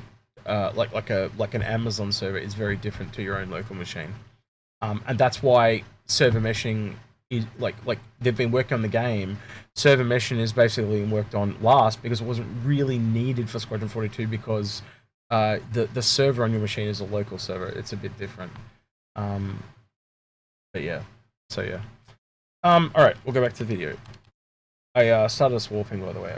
Continuing effort to improve multicultural representation across subsequent patches, and that the work to enable NPCs that can give chase across the 360-degree surface of any planet or moon is well underway. Now, don't forget there's a new free fly event starting today. Jumptown and Ninetales dynamic events will begin again at any moment, and the referral program has a new lodestone variant of the popular Artemex armor that awards to both the referrer and referee. Referee. Referee? I'm really good at shilling things. Now, the armor is a limited time addition to the referral program, so check out the robertspaceindustries.com website to learn more. For Inside Star Citizen, I'm Jared Huckabee. We'll see you all next week. Alrighty. Yeah, do you have your free referral Gladius, Mr. Badges? I do. You do? Oh, you got it? I do. I think the only one of us that doesn't have it now. I'm trying to think. I think all of us have got it. I'm not sure. Oh, was I dragging ass? Was I? No. What I'm saying is, I think we're gonna have to start putting other people's referral codes up on the website, because I might sound a bit weird of me, but I actually think I'd rather get 7 Gladiuses than 1 Razor for someone. So I'd rather, do you know what I mean? I don't know. I just think I'd rather share the love around, personally. Yeah. That's just me. Got any more questions there, Badges? Especially off the back of. Well, before we go on to that, because they did kind of link the game to the free fly there at the end of it, the stream. I think it'd be really good to talk about the new packs as well as the referral bonus, because I actually think the referral bonus is a bit lackluster compared. You know, how often would you prefer to got a referral ECU token as opposed to an armor suit or a rifle? If I turn that off, that'll put us back onto that, and then I can go to the right one. There we go, and we go back to, not my hangar, Pledge Store. So, Algared, you're talking about this one, aren't you? I am talking about the new the referral bonus with the discounted chips. Yes. So take note that prices are in Australian dollars here. So oh wait, I can probably go down here and change it. Hold on. Where's America? We're right down the bottom. Right down the bottom, I should go. United States. No, United States. There we go. So that should refresh, hopefully. And there we go. $45.50. So one of the things we always have said about the 100i is it shouldn't have existed. 300 was an idle ship, and this was put out as an Aurora and Mustang equivalent. But the price, the normal price of it at $70 is way beyond what an Aurora is. But this discounted price here for this pack actually puts the 100i at roughly $5 more than an NMR and a Mustang. That is really good value. We did say that, and I think the other good value part is it's going back up $20. And it's still got its game value. Still got its game value. So it's a great CCU token. It doesn't have LTI. That's the only sucker about it. Doesn't have so that's the only sucker. But that game pack, that is about the price I would have hoped that the 100i was as a starter game pack. Yeah, and the other way to look at it is because it's going back up $20. It also means that when you after you've bought it, you could just put $5 to it and get an Avenger, which is the best starter ship in the entire game. From our perspective. So if you've got friends you're trying to trying to encourage to get into the game, and you're thinking of giving them a ship, this is a great pack. If you look at the Aurora pack, which is again discounted, it's same insurance, so you're not losing anything in getting this one. You're actually getting a nice ship. The advantage of this is over an Aurora is it can be spawned at those small outposts. It does have less weapons than an Aurora, but it has more cargo. It's so you've got to weigh it up. But in terms of a starter ship, to give you options at the moment, this is a great ship to get. I'd still be recommending upgrading off it. And I'd still look, and as we said, I would still recommend pay that extra and upgrade it and CCU it to a Titan. The other one that we've got that's available. Oh, and the Aurora has also got a 10% discount on its regular pack. The other one that's worth looking at is the Nomad. The Nomad is also a pack that can be bought during the starter pack, and it's got a 25% discount as opposed to the 30%. That means that when you take off the $15 cost that you'd get for the game pack, is it up the top here, Algared? If you go to I got your bike, a little grayed out for some reason. Everything's grayed out. Just go to the Comlink and the Free Fly. Roger. We'll do that now. And it has them all four of them nicely listed next to each other. But if you then look at the Comlink, scroll down. Yep. Wherever the top of the list. Yep. Are you talking about just these ones? Down. I'm at the bottom. There's nothing here, bro. I'm a bit confused. Go to Comlink and go to where we've got all the episodes, and the one where I talk about the Free Fly.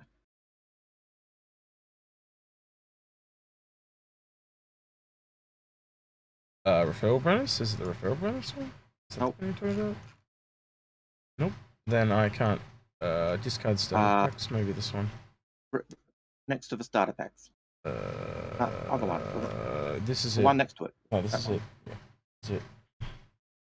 So this is what you're talking about. You said they're all listed here.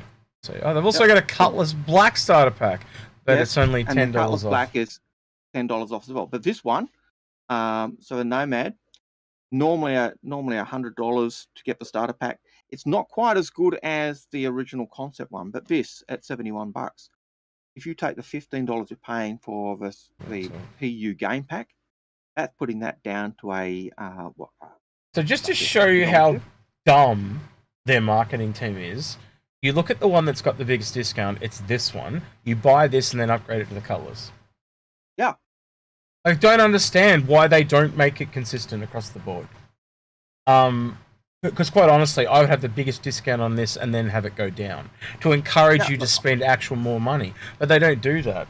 It's really dumb. Well, the other thing I think, this also ties in with that hullabaloo that was recently on about the change to the way in which, if you buy a ship and it's been discounted and then you melt it and you buy it back, it's going to be the original price. If you buy these and melt them, you won't buy them back at 45. You'll buy them back at 115 or 96 or whatever. But at the moment, I think the 100i and the Nomad definitely worth picking up.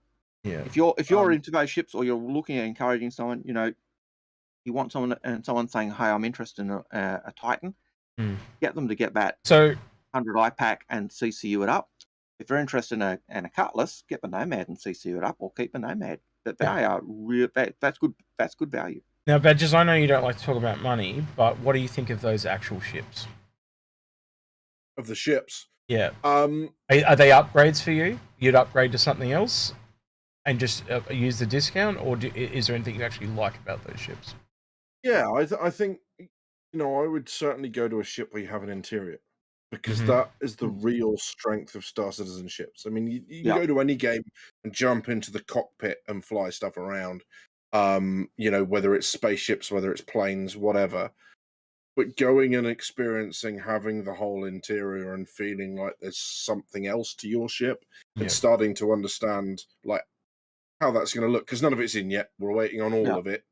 But, just being able to do that. And also, it means that you're not going to pick up missions and go, I can't do this because I need to box and I can't take the box. But yeah, I would certainly go for anything with an interior. But, the primary thing for me is that I like the look of ships that other people don't. I know a lot of people don't like the Connie. I personally love it. I really like the Talon when that came out. I just love the look of that. You got to go for what you like. But, from these three, there's not a bad option in them, because as we were saying, you can always upgrade out of them if you don't like the ship itself. The best thing to do now is, if there's anyone that's new in the channel to the game and thinking about it, free fly. That's exactly what this free fly is for. Get hold of the new ships, play with them, see what you think. I think the biggest disappointment for me is when they do these starter packs that they just don't come with LTI. I think it's almost blasphemous at this point, because the new person. I think it kind of goes back to the 2014 thing about them not wanting to do LTI on for people that weren't older backers, and so this does screw over the newer backer because they kind of want to buy a game pack, and it works out cheaper to buy a game pack with a ship than it does to buy a game pack separately. That's crazy to me. You should, at this point of the game, be able to buy any ship you want and just attach a game package to it. $15 for buy any ship, and it costs you $15 to get Star Citizen, and then maybe I don't know how much extra they want to charge for Squadron 42, but I just don't understand why they haven't streamlined this. It's just a little weird to me. But yeah. I don't know. Yeah. But as I said, those two packs, and you guys know how much I rail against the Nomad. I hate the design look. I got to say, if you notice the quad Q&A, and most of the questions in that were absolutely woeful. Like, does the quad use the same gravlab technology as the Nomad? What type of stupid, moronic, idiotic question is that? Oh, they don't even ask the questions anymore, Algared. They just answer their own. Did you know that? If that question was linked to one that was later down, is where does Consolidated Outland get this technology from? And is it related to any alien tech? That's a law question. That's basically saying, what the hell are you doing giving Consolidated Outland this Xeon-esque technology when their laws basically there's nothing to do, with that, and it's always been MISC that had that link with Xeon, and their answer is, well, they've taken it from the Xeon, so they're actually using Xeon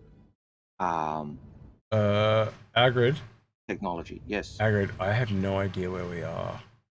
I have no idea where we are either. I think I've flown into the planet and gone way past shit. Return. Yeah, no, I think I'm heading towards the point of no return. Whoa. Yeah, well, I couldn't control the ship and I got logged out. I did try to come back in. I don't know if I joined you yet. We're 48 kilometers past the point of no return. We almost died. Oh well, I'll fly us back. Anyway. If you can. Oh, we'll be right. So yeah, you got another question there, Badges? Yeah. So Dave asks, have you done a talk about hacking and data gameplay? I'm very curious what they might look like when they come out. We have talked about data gameplay. We talked a little bit about transferring data in the game wirelessly versus transferring it on something solid like a data stick or whatever. What about hacking gameplay, fellas? What do you reckon? I always think back to things like Cyberpunk and stuff like that about hacking firewalls and stuff. I think it'll be something akin to that, but I think there's a lot of interpretation on what they could be. But I'd say it's something along the lines of hacking firewalls and stuff like that. Just how they decide to do it it'll be something different. What was that game, chat? Help me out here. What was the game where you did the hacking and it was a mini game with pipes and you basically had to build the pathway for it before it ran out? And if you connected the 2 points, that was your hacking done. I know the one you're talking about. I can't remember it, but I've also seen hacking done where you actually go into a virtual world and you're going in and you're like jumping around and it's almost like Tron. So it could be anything at this point. I saw one similar to what Badgers was saying on a mission to the moon type one where you were, which was I think a NASA type game, and you were basically going through in your spacesuit and fixing the space station up, and to repair things you had to do that kind of mini game.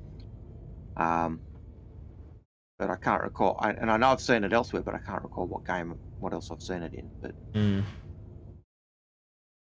yeah, it's like Bioshock or Deus Ex, but yeah, it'll be It'll be some mini game that you can't just kind of go and hold F on and make things happen.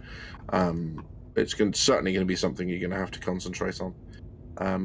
The real key to hacking gameplay is what does it unlock, and what does it give you the power to circumvent.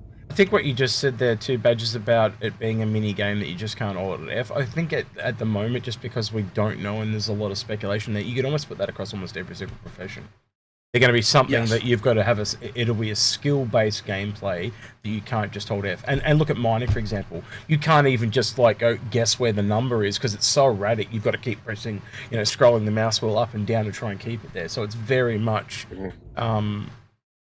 it's not just guessing the lucky number. You've got to. It's constantly moving. It's got to be maintained and stuff. Cade makes a really nice point in chat, and he says he thinks CIG are planning a simplified automated hacking system which is slower, and a command line system for people who want to learn and specialize it that'll be faster than doing your normal hack. I quite like that. That could be kind of cool.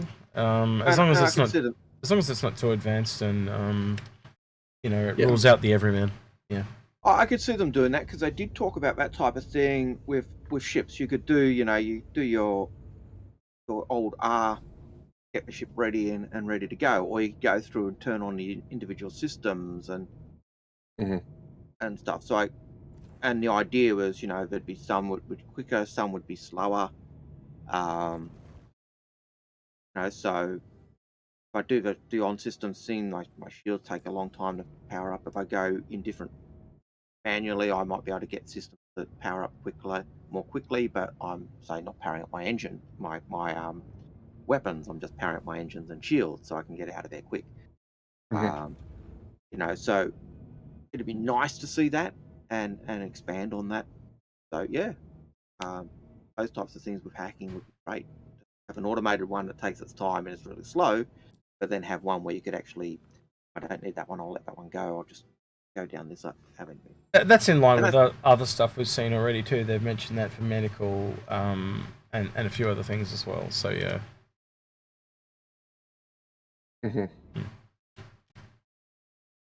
Okay, so Merchant Engineering, or Marchant, I do apologise, Engineering says, what is Inforunners' opinion on the CCU buyback changes? So for those that haven't seen, the CCU buyback scheme has been changed. So basically the discounts have been removed. You now buy them at their current prices. That's about my understanding of it, but it has changed. It's in the CCU FAQ for anyone, and the buyback FAQ rather, for anyone that wants to go and read it and go through the wording specifically rather than my hashed explanation. But obviously, sorry, go on, Algared. I was going to say, that's not having an impact on things like concept ships. Concept styles, I think, they're standards. It's having an impact on things like the discounts we were just talking about. So if you buy the 100i at that massive discount price, that 30% discount or 25% discount, and you melt it, when you buy it back, you're going to pay full price. And I think that makes sense.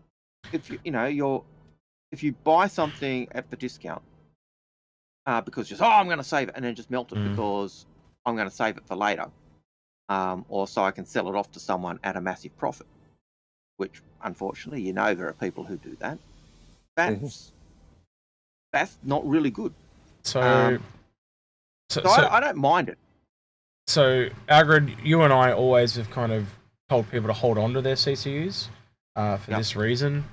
And quite honestly, if you actually look at how they've done it, and I was saying this to you guys earlier today, if you look at how they've just kind of not given any warning and done it, and people have gone, oh, why didn't they give us warning? They would have made so much money. And they would have done, but they also would have given all the grey market sellers enough ammunition to put stuff on the market for years.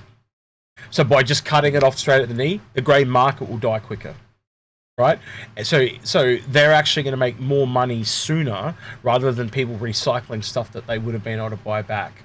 So, long story short, they're going to make more money over time. So it's better for CIG, better for the game, and better for us because there's no grey market, you know? Like, there's no people exploiting other people. And as those things get rarer, I know there's this artificial scarcity, but people are going to take advantage of that. So something that would have cost $5 and they maybe charged you $5 more and charged you $10, they'll now try and charge you $50. You know, so unfortunately, there are some grey marketeers who are unscrupulous scalpers. Yeah, and we do. Well, great. We do deal with them, don't we, Algared? Because we have to help people, and we've met. We do. We've met ones that. Met a couple who are really good. Yeah. And I think potentially that. You know, I don't, because I feel for people who have genuinely melted something with the intention of buying it back, haven't got round to it yet, and are now struggling with the fact that they have no warning, right? I feel for those people. Yeah. I'm right there with you, and that was a shitty thing to do to you. I completely understand why they've done it. I think maybe there's other ways they could have dealt with that, so maybe they gave people a warning, but they also made that any buyback you account bound, and you know, like other things that you cannot trade, you cannot gift it, you can't get rid of it at all. It becomes a permanent part of your you know, and then say to people, look, and also for the love of God, do it over a payday so people aren't in the middle of the month going, Jesus, I got to find £700 to buy my hammerhead back. You know, give people a little bit of notice, maybe a quarter or two. Because, you know, again, it's another example of, and this is the second. When I say another, the first was the roadmap. This is the second example. CIG acting to stop an illegitimate section of the community from fucking around and doing what it does. But there being collateral damage with people who genuinely are playing the game, enjoying it, and wanted their CCU back, and believing they were going to get it at that price. Algared, this actually reminds me of when we used to buy stuff, like we used to buy the credits every month. Yeah, so it would save up for ships, because I'm thinking back, like as soon as he said saving up $700 in one hit, that's exactly where my brain went. I was like, well, you tell him, Algared. You tell him. Yeah, look, we used to, I did just chuck piles of money into the game on ships, but I also used to buy gift cards. I'd buy a gift card, I'd $20, $50, $100, whatever, if I had to spare cash, rather than no ships available. I've got the cash now, I'll put it in, I'm giving a regular income, you know, and I've then got the credits to use later on, and I know I want to get, I'm planning I'm going to move to X. Yeah. But when they brought the War Bond CCUs in, credits and war bond sales, credits just became absolutely useless because war bond sales were suddenly discounted. And the fact that I've spent money on this gift card and I've got the credits, I'm actually now paying more to use those credits that I didn't even get a discount on anyway. So that was kind of why put money in there if I can just put it aside and then just buy a war bond chip and get a discount. And it was that kind of thing. And once I did that, I just stopped buying gift cards unless I was making an old account. And then I'd buy the gift cards on the old account rather than buying a ship. Yeah, that's crazy. But yeah. All right, Badges. Next question, bro, please. Okay, so Zach, with the Odyssey concept being the only flyable ship by Jax in IAE, do you think it's closer to release than we think? Will the interior look different from MISC ships that we already have in game? I assume that means. So, for those that don't remember or aren't aware, at the end of IAE, Jax, who's our Jeremy Clarkson want-to-be, he's a celebrity in the UK that does Top Gear and stuff. He gets in an Odyssey, disappears through the jump gate into Pyro, which was why everyone thinks Pyro is coming this year. And he does that in an Odyssey. So, what do you reckon, fellas? It was a cinematic. It could have been faked. It is just one room. Yep. And it did have a blurred background. Like, you can get away with a lot of shit with a blurred background. You'd be surprised. and one room is very different from an entire ship. And if you actually look at the concept art for the Odyssey, there were renders in there. So yeah, the exterior could be further along. But then again, like to give you an idea, look how quickly they made that, you know, the Kraken up for CitizenCon that year. And if you've seen that model, there is nothing inside, like nothing. So they can very quickly stage something. You know, if you're a really good artist, you can model something in a couple of days. Like back in the day when it was low polygon, you could literally model it in a day, have it unwrapped and start texture. You could do the whole thing in a week, right? So art is a lot quicker than code by a country mile. And because of the nature of art, it gets alliterated on a lot more than code does. So that, you know, you can go look at a lot of video games and, for example, say Alloy from Horizon Zero Dawn, you can go back to original videos of her and you can see that she's been updated several times and stuff like that as they've brought lore elements in and story elements in, and they've added things to the way she looks and stuff like that. So they get alliterated on way more than code, because code's just copy paste and it's alliterated, you know, so it's even easier. But yeah, that for me, yeah, I think that could be faked very quickly. Makes sense. Okay, Apple Crow asks, how about a ship that is able to act as or mask a comlink, perhaps an extension of data or scanner ships? Kind of like an E-Warfare, like an E-Warfare data bait and jamming. Yeah, I'd say that as E-Warfare. Yeah. Yeah. The bigger the E-Warfare package, the more you can jam a system. Mm-hmm. So yeah, it seems like that type of thing, natural extension of E-Warfare, but it also seems to me a natural extension of the EMP devices we've got. Mm-hmm. You know, I would imagine EMP. You zap an EMP device over around near a comm station, and theoretically that EMP should knock out the comm station as well.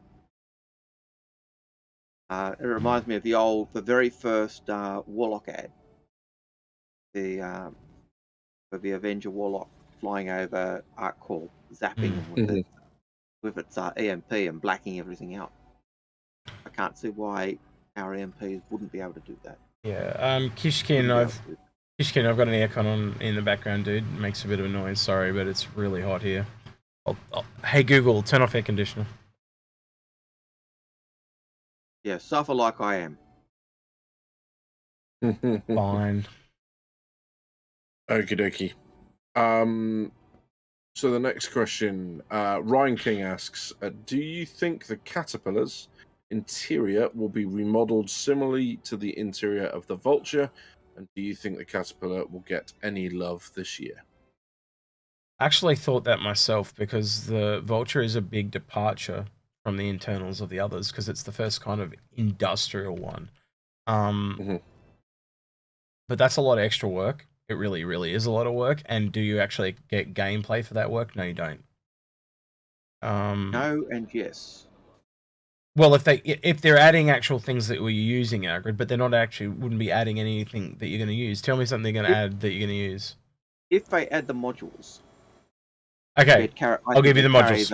I'll give you the modules. Carry that in. They carry that across. But other than that, I don't think they will. Yeah, I meant the internals of the major parts of the ship. But yes, the modules are correct. They could work that into the modules 100%. So they could do the new style with modules, but then I don't see them changing the ship unless they're reworking the ship because it adds something to the game or adds something to reducing the polygon count or whatever. I can't see them doing it because it's a unique ship. It's look, they reworked the Connie, and the Connie's still got its look. So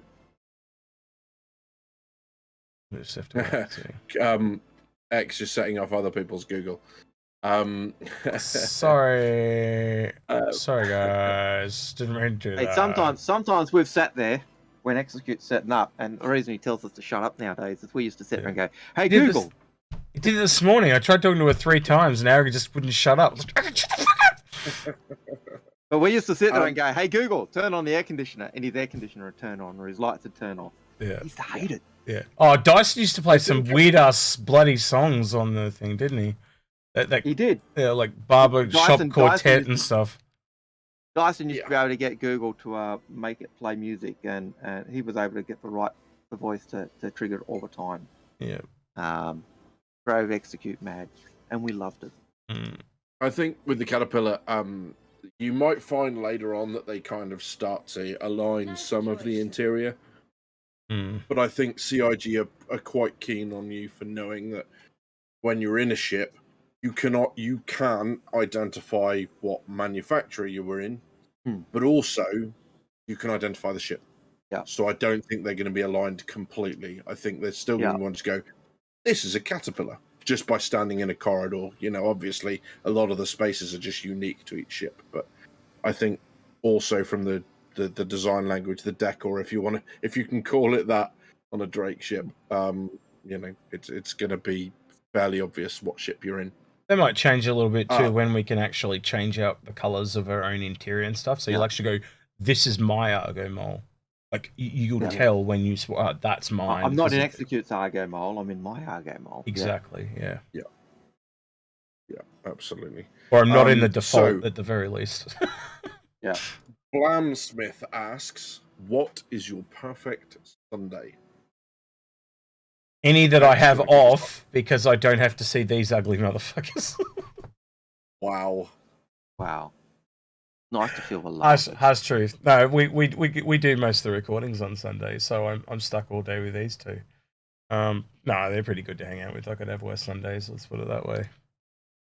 I'd have to hang out with family. That'd be worse. I'd like to say any Sunday I'm not roped into. Well, Sundays is the day I do the family roast because to care for the parents and stuff. So, I used to love just doing the simple, you know, meal that took me half an hour to prepare and cook. But no, they decided no, we want a proper Sunday roast. You know, prep for a roast. They say, "Oh, it's easy. It doesn't take any time." No, it takes quite a few hours just to get it ready. It doesn't take any time. Doesn't take any time at all. Yeah. Actually, that's a really good response, Algared. If it doesn't take any time at all, you do it. I like that. Yeah, that'll teach them. Yep. I've said that to them sometimes. And they just laugh and walk away. The argument, but when you know, I say, "Oh, it doesn't." I said, "Rubbish! It doesn't. It takes forever." Yeah. The results are usually a lot better than just the the steak and veg type idea. But yeah, you know, if you're making the gravy from your peelings and you're doing the roast and you're rotating veggies around so they don't burn or whatever, you know, everything else.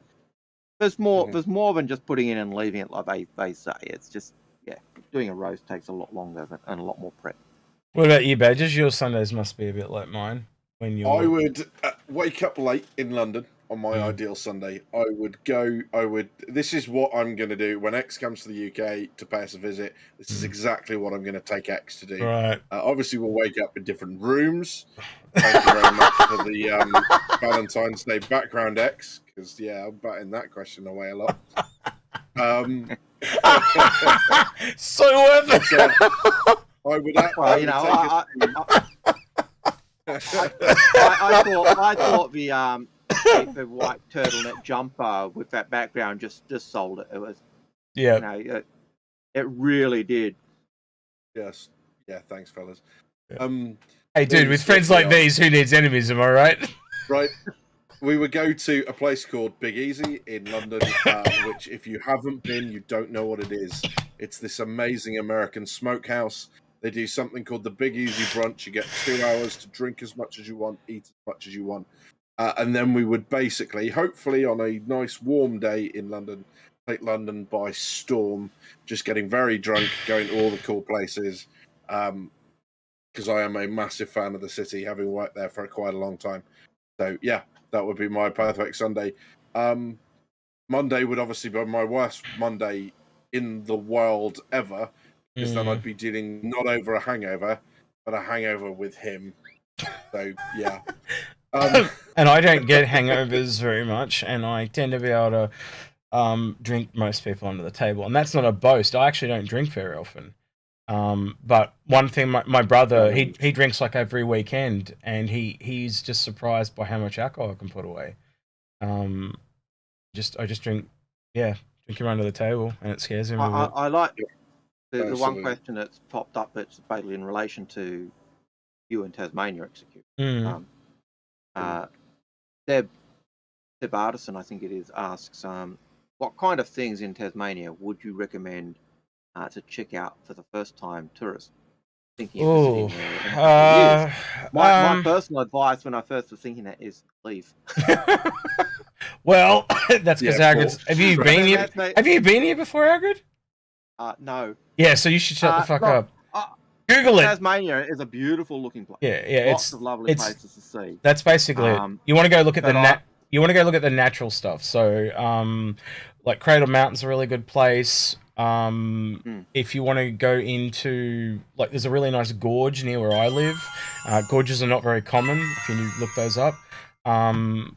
There's a lot of it's one of the few places in the world in the middle of summer you can be up on a snowy mountain. You can drive 2.5 hours to a beach, and it's so hot you go for a swim. And there's lots of little, like if I was going to go look at a historic place, I'd probably go to Port Arthur. But yeah, there's the food is really good too. There's lots of good food places you can go. That's right. They do have devils there. Yeah, we do have devils. There's caves that you can go see, and they're like they take you down under the caves and all the stalactites and all that type of stuff. There's zoos here now. But yeah, there's plenty. Like it's very easy to find something here because it's almost like a normal state. Well, they've got lots of tourism stuff here, so you can always look it up when you get here. It's not complicated, and if in doubt, ask someone local. They'll point you in the direction. I was being condescending there about Tasmanians because Australians we always are.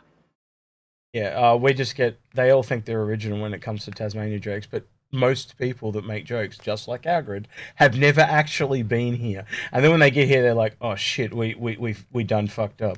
My comment is to do a slightly mistaken biblical line. Can anything good come out? Yeah, I leave frequently. Well, I used to pre-COVID. Again, my question: can anything good come out of Tasmania?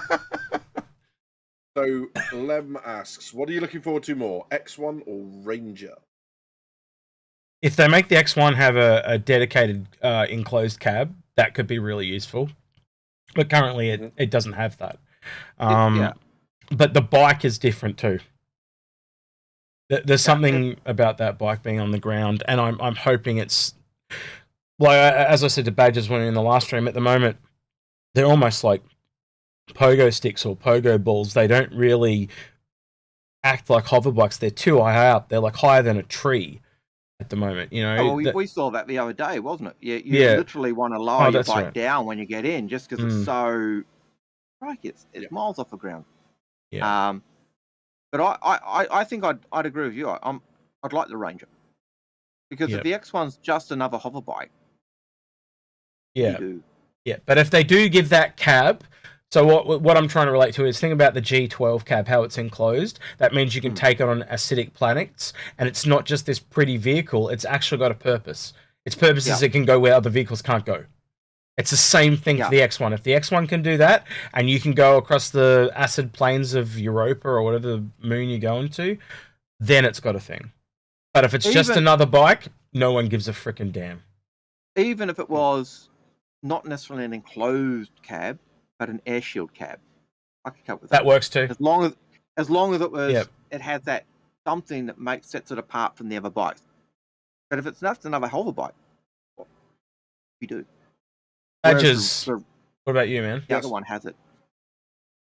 Is that your answer? Just yes. Yes. That's yes. Very diplomatic. Yes. Which one are you looking forward to? Yes, that's it. Yeah, no, don't get me wrong. They're both nice picks. They're both going to be fun to do. I've got a particular fondness for, vehicles that you have to transport in other vehicles that give you that kind of like little expeditionary capability. But I think again the Ranger, because I'd like to see them, like X is saying, with making a hover bike or hover vehicles a little bit more skill based, not feeling like they can just bounce around. It would be nice to make the Ranger feel fun to use, like you can push it a bit, but also you have to be wary of pushing it too far because you come off and hurt yourself. So it'd be nice to see them get the feel of that bike right. Cue Easy Rider soundtrack. It was easy. It was interesting. There was one question in the quad bike Q&A, and I know I bagged the Q&A for being useless in terms of the questions, but the one question was asking, what benefit is it over the others? And it was the question was basically, hover bikes will avoid the rocks, which vehicles can't, but they get the advantage of. But the disadvantage is they get affected by the wind. Whereas the Rover, the Ranger, if it's driving along on the road, it's going to get, and there's rocks there, it'll get hit by the rocks, but it's not going to be as effective. So you're basically saying, Algared, it's got better control.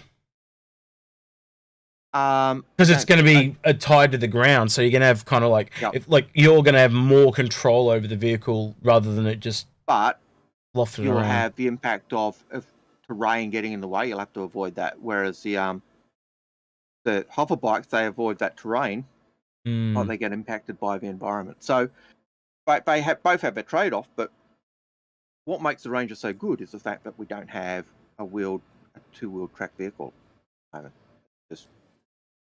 That's why I like it. This game is hating me at the moment. It just doesn't want to load anything. I don't know what to do. Anyway, next question, please, Badges. Okie dokie. So, I have to tell someone off. 2 seconds. So, Blamsmith says, going back. Is that 2 seconds on the question, or are you happy for me to continue? That was me yelling at whoever's knocking at my door. So you're talking to us. No, I muted, and then I swore at them and told them to piss off, yeah. So Blamsmith references your comment that you made on the nav mesh, mentioning a battle with hundreds of NPCs. How cool will it be if orgs could amass hordes of NPCs to deploy and lock down an area? Yep. All that stuff. Like, you got to start to think, like, imagine like Total War, but in Star Citizen, and you're actually playing as one of the characters. If that's something they can... Total War. Yeah, exactly. I'd still buy that. Yeah. I'll buy that for $1. Anyway, but the point I'm trying to get at, like, you got to start thinking of things that you haven't seen in video games before, because that's what this engine is. It's trying to do everything. And that sounds crazy, but if they pull it off, it's going to change the landscape of gaming forever. To the point that, like, all the people that have laughed at this game, they're just going to be shut up. Like, there's nothing they're going to be able to say. And you can sound like we're white knighting, but we saw this coming. Like everyone that backed, they saw the vision, and they actually showed it in technical terms how they wanted to pull it off, how they were going to pull it off with object container streaming, how they're going to pull it off with server meshing, and integrating those all together. And they even share their doubts. So maybe server meshing can't be everybody in one world and it has to be shuttered, but that's fine. So what that does then is limit that you can only have 1,000 real people, but that doesn't talk about the AI. So you might have 1,000 people in a battle, but there could be 10,000 AI. That's insane. I really like the idea of being able to, get 4 or 5 squad mates effectively as an NPC. For those people who can't, manage to get get friends to play this or whatever, and don't necessarily want to have a pickup game. Yeah, they're able to pick up games. You know what I mean. They're able to order them around like a squad, and you're able to feel like you're actually engaging, and even have people keep talking about NPC behaviors, and they're bang on. I think you mentioned it, Algared, earlier when we were talking about the coffee shop vendor behaviors. That little bit of back and forth between players when they're between AI with you, left side clear, right side clear. If they're able to do that, it's going to feel really immersive for those people who, you know, their friends are too busy playing Minecraft or, you know, smashing their head against the absolute, you know, train smash that is Battlefield 2042. Play this instead, you know, use the AI and feel like you're part of the universe, using the AI instead of real players. I think it's exciting to see what they do with the nav mesh. Is the long and short of that. It actually worked. I think the nav mesh is, like you said, it is huge. It is really big, and it not only goes in with their characters and other stuff. It means that you could have employees on Hurston in the city who live in a settlement, and they'll actually travel to their little settlement. It means you'll be able to have vehicles that are going from outposts to main areas, bringing stuff. That means that's stuff for pirates to waylay and steal. It means you'll have bandits doing the same type of thing. That's more stuff for bounty hunters to do. So just even in those types of things, unlocking NPCs from being in the cities or towns is huge. And as I said, it's the first step to getting creatures and that's a part of all that too. Yeah, 100%. Yeah, just give us a me in chat if you've been doing any of the FPS missions and all of it. You do them on a server that's empty or almost empty, and they behave like SEAL Team 6 and absolutely come after you. Yeah, because I've done it where I've been going down there and they're all derpy, and you literally walk past them and go bang, bang, the head bang, pistol, and they do not react. And then I got into one server that had about 3 people on it and went down into the bunker, and I literally ended up screaming like a 5-year-old girl for the entire time because they flanked me, they mass assaulted my position. I had to back out. I was practically getting in the lift to go back up to the top end. And now you're going to find they chase you up the lift. Oh god, yes, and then out, and then or you go up the lift thinking you survived, and they then come all up their after you, bodies are waiting outside for you. So, shit. Absolutely. I'm going to quickly, if you guys want to do another question, I'm going to quickly go get a drink of water and go to the bathroom, if that's okay. I'll be back shortly. Well, this tries to load, which it will never do because it hates me. And lovely to see you today, Shadow Girl. I've literally just seen a couple of your things. I hadn't seen you before. Also good to see you, Axis. Starlet's with us as well. And lovely to see you, Starlet. You know, I did see your messages, but didn't get a chance to say hi. It's a shame Essays turned up, but other than that, it's a lovely crowd. Dave asks, night vision when? ? He didn't, but it effectively was. Don't know. Hopefully, round about the same time as we get thermal and all sorts of other vision modes on specific helmets. That would be quite cool. Voodoo Child. Do I have to use the heart background in order to get the referral love? I don't know, Algared. What do you reckon?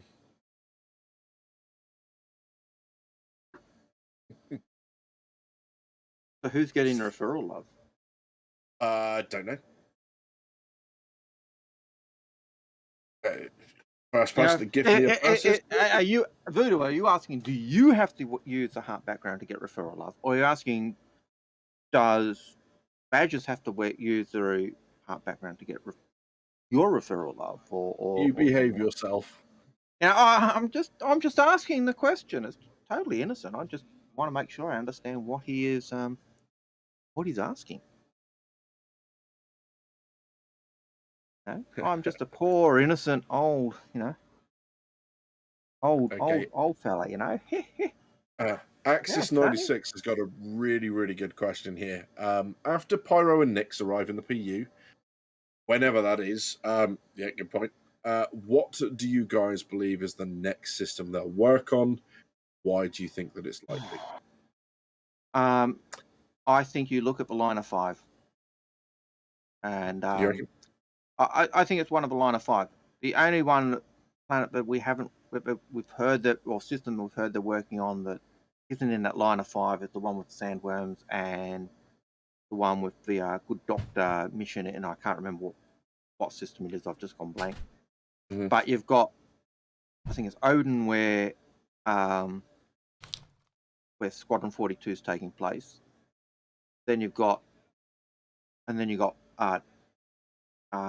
Stanton and Nyx and Pyro and Terra.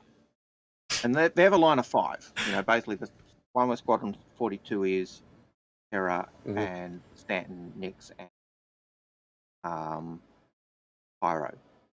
So I think it'll be one of those two. And I think by the time, given that I think Squadron 42 is a lot closer than we think, I wouldn't be surprised if it's that system.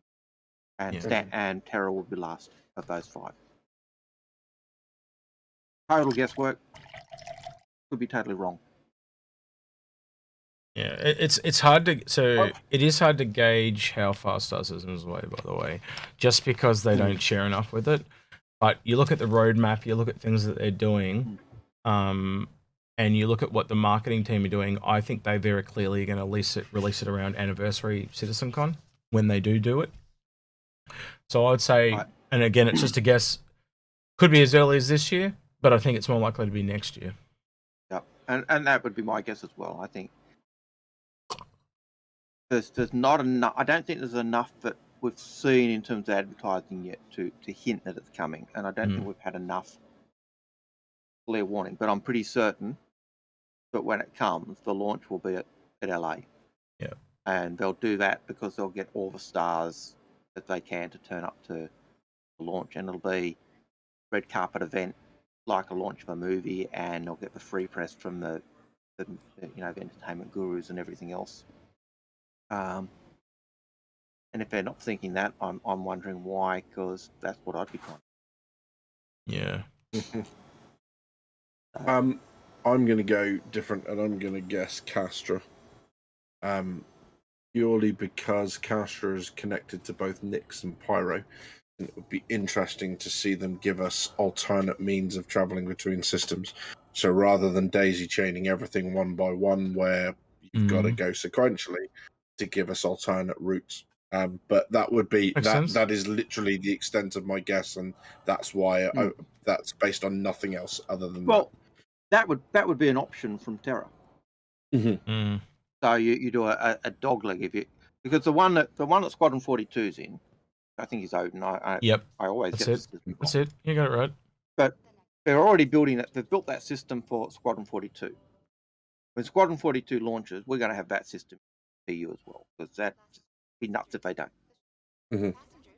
We'll have Pyro, we'll have Nyx, and they're both linked together, and I think they're linked to that as well. We've got Stanton already.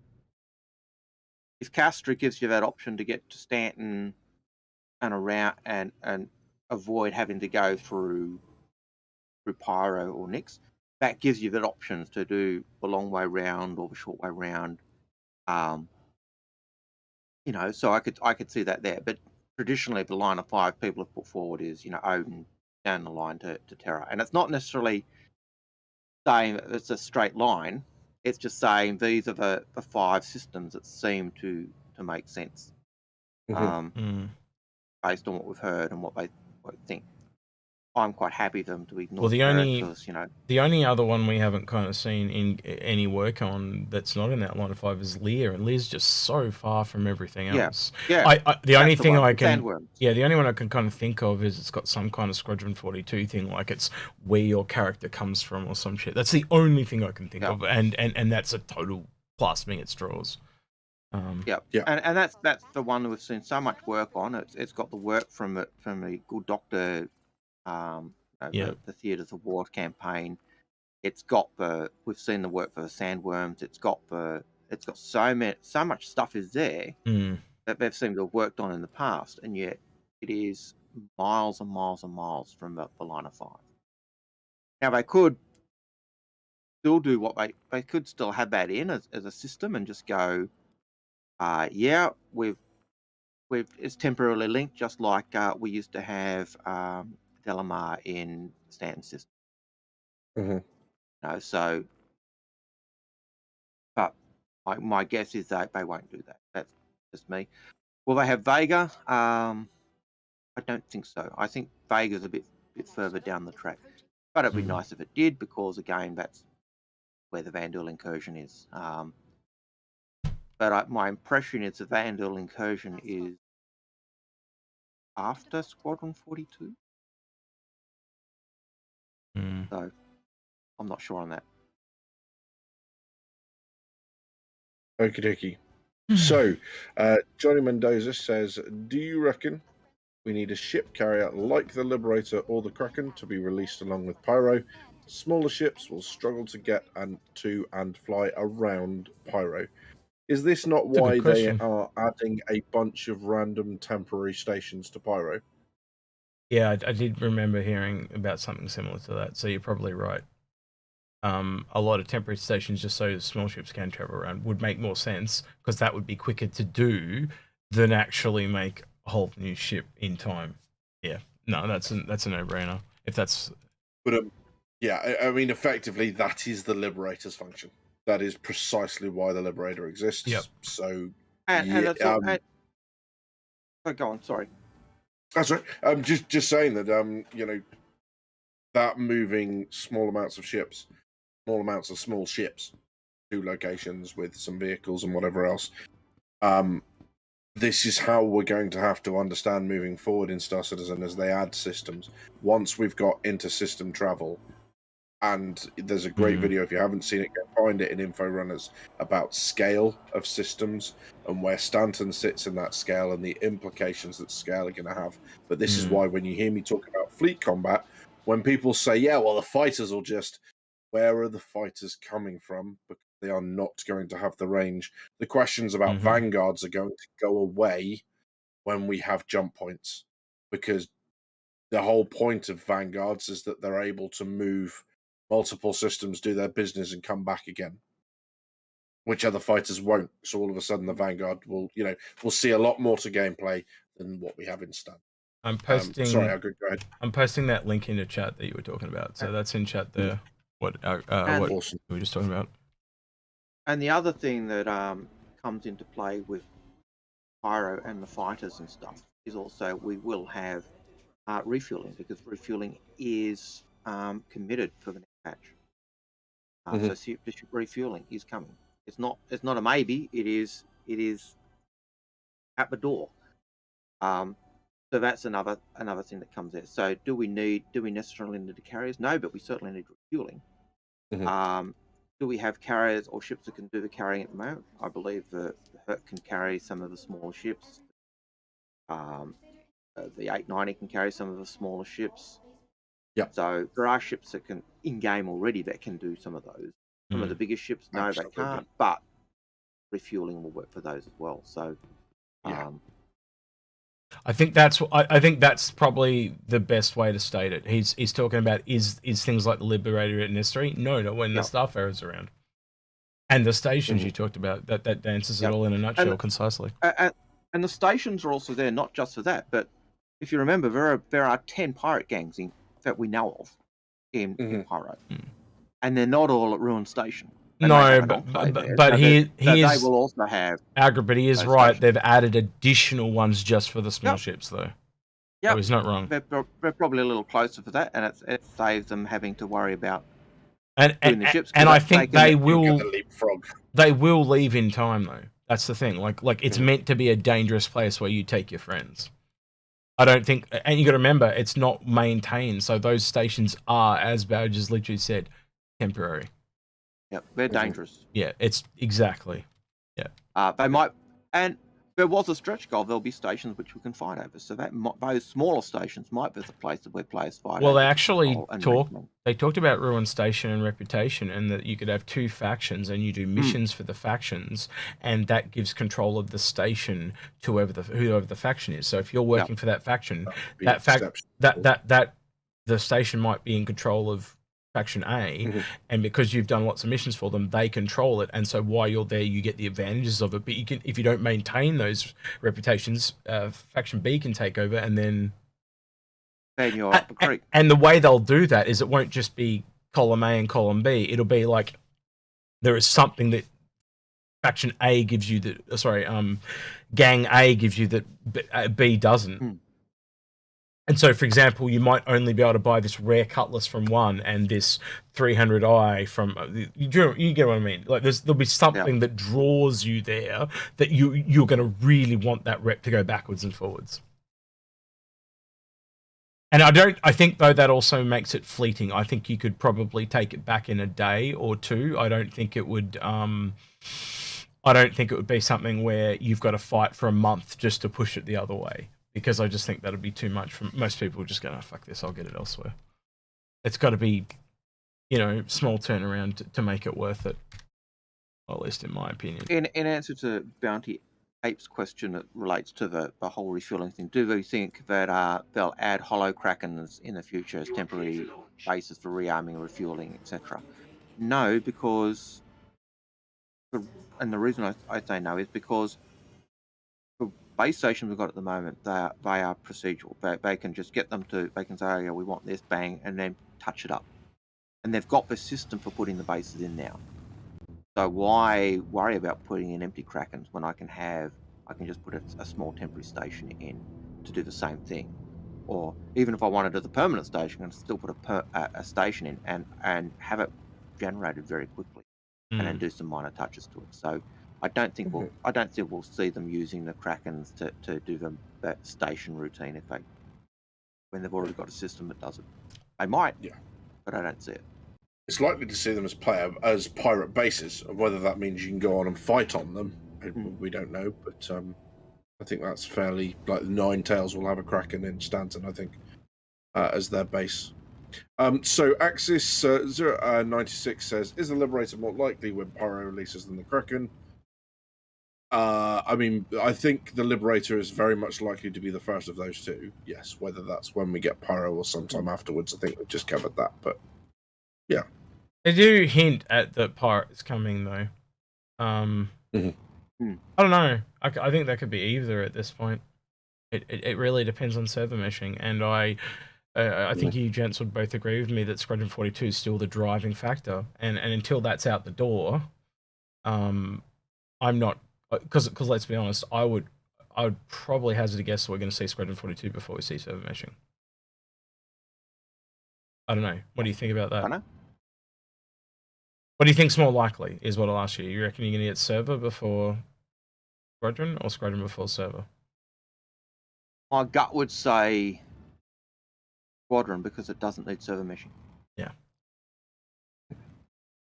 And server meshing needs basically network engineers and network programmers, and they're more niche than say just regular programmers. So, yeah. Anyway. Yes, we are live. This is kind of like our. This is not live. This is pre-recorded. This is live. No, it's pre-recorded. It's all fabricated, made up, man.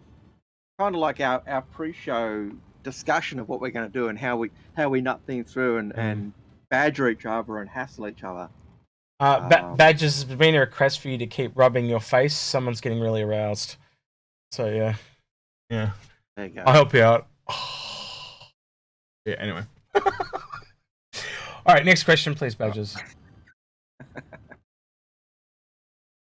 I've been completely put off by that. Right. I know I'm arousing. Just keep your pants on, please. You are many things, my friend. That is not one of them. Oh, okay, I got a question. I know I asked this historically, but curious about Drinkers' opinion. Thoughts on a Tavarin carrier capital? We talked about this, didn't we? And we called it the Nest. Yeah. Did we talk about it? Yeah, we did. I don't know if I talked with you, but I remember talking about it with someone, and we called it the Nest. Fuck me. Because it's the environment. Jesus Christ. Excellent. Yes. Curious about Drinker's opinion, just so we're clear on the fucking question. Fuck you, mate. My opinion. No, just kidding. Go right ahead.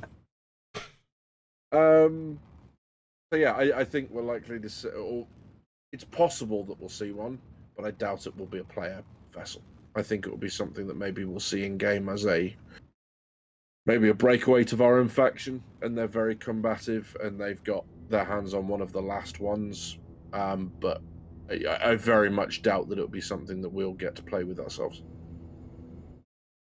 Oh no, we did the Sebastian's Tasmania question. Sandgroper WA 6000 says, we seem to be short on the diversity of alien ships. Are we going to see industrial alien ships? That's a good point. I actually think if you kind of realistically lay that out, they kind of say that they want to do expansions for aliens and stuff in the future. That's when you'll see the ships. The ships will come with their territory. It makes logical sense to me. So you'll get little basic human ones that they sell to the human market, like the Banu, Merchantman, the Defender, but like something like an alien, like a Xian mining vehicle, that would come when you can play as a Xian. Mm-hmm. Makes sense to me. It links up. Absolutely, because that's money. That's money in the bank for them when they do that. You want to do Tavaran, bang! All of a sudden, all the Tavaran ships are really there. Mm-hmm. And I think Tavaran's probably a bad one because we'll probably see that more. That's probably one we will see more frequently. So that's a good thing to bring up. Yeah, because they're part of this. They're part of the UEE. But yeah, it is that type of. Sorry, Kish has clarified his question to me. And said from a military perspective. So from a military perspective, it's very likely that when you overrun a foreign adversary's navy, that you will isolate their capital ships and take them as prize ships.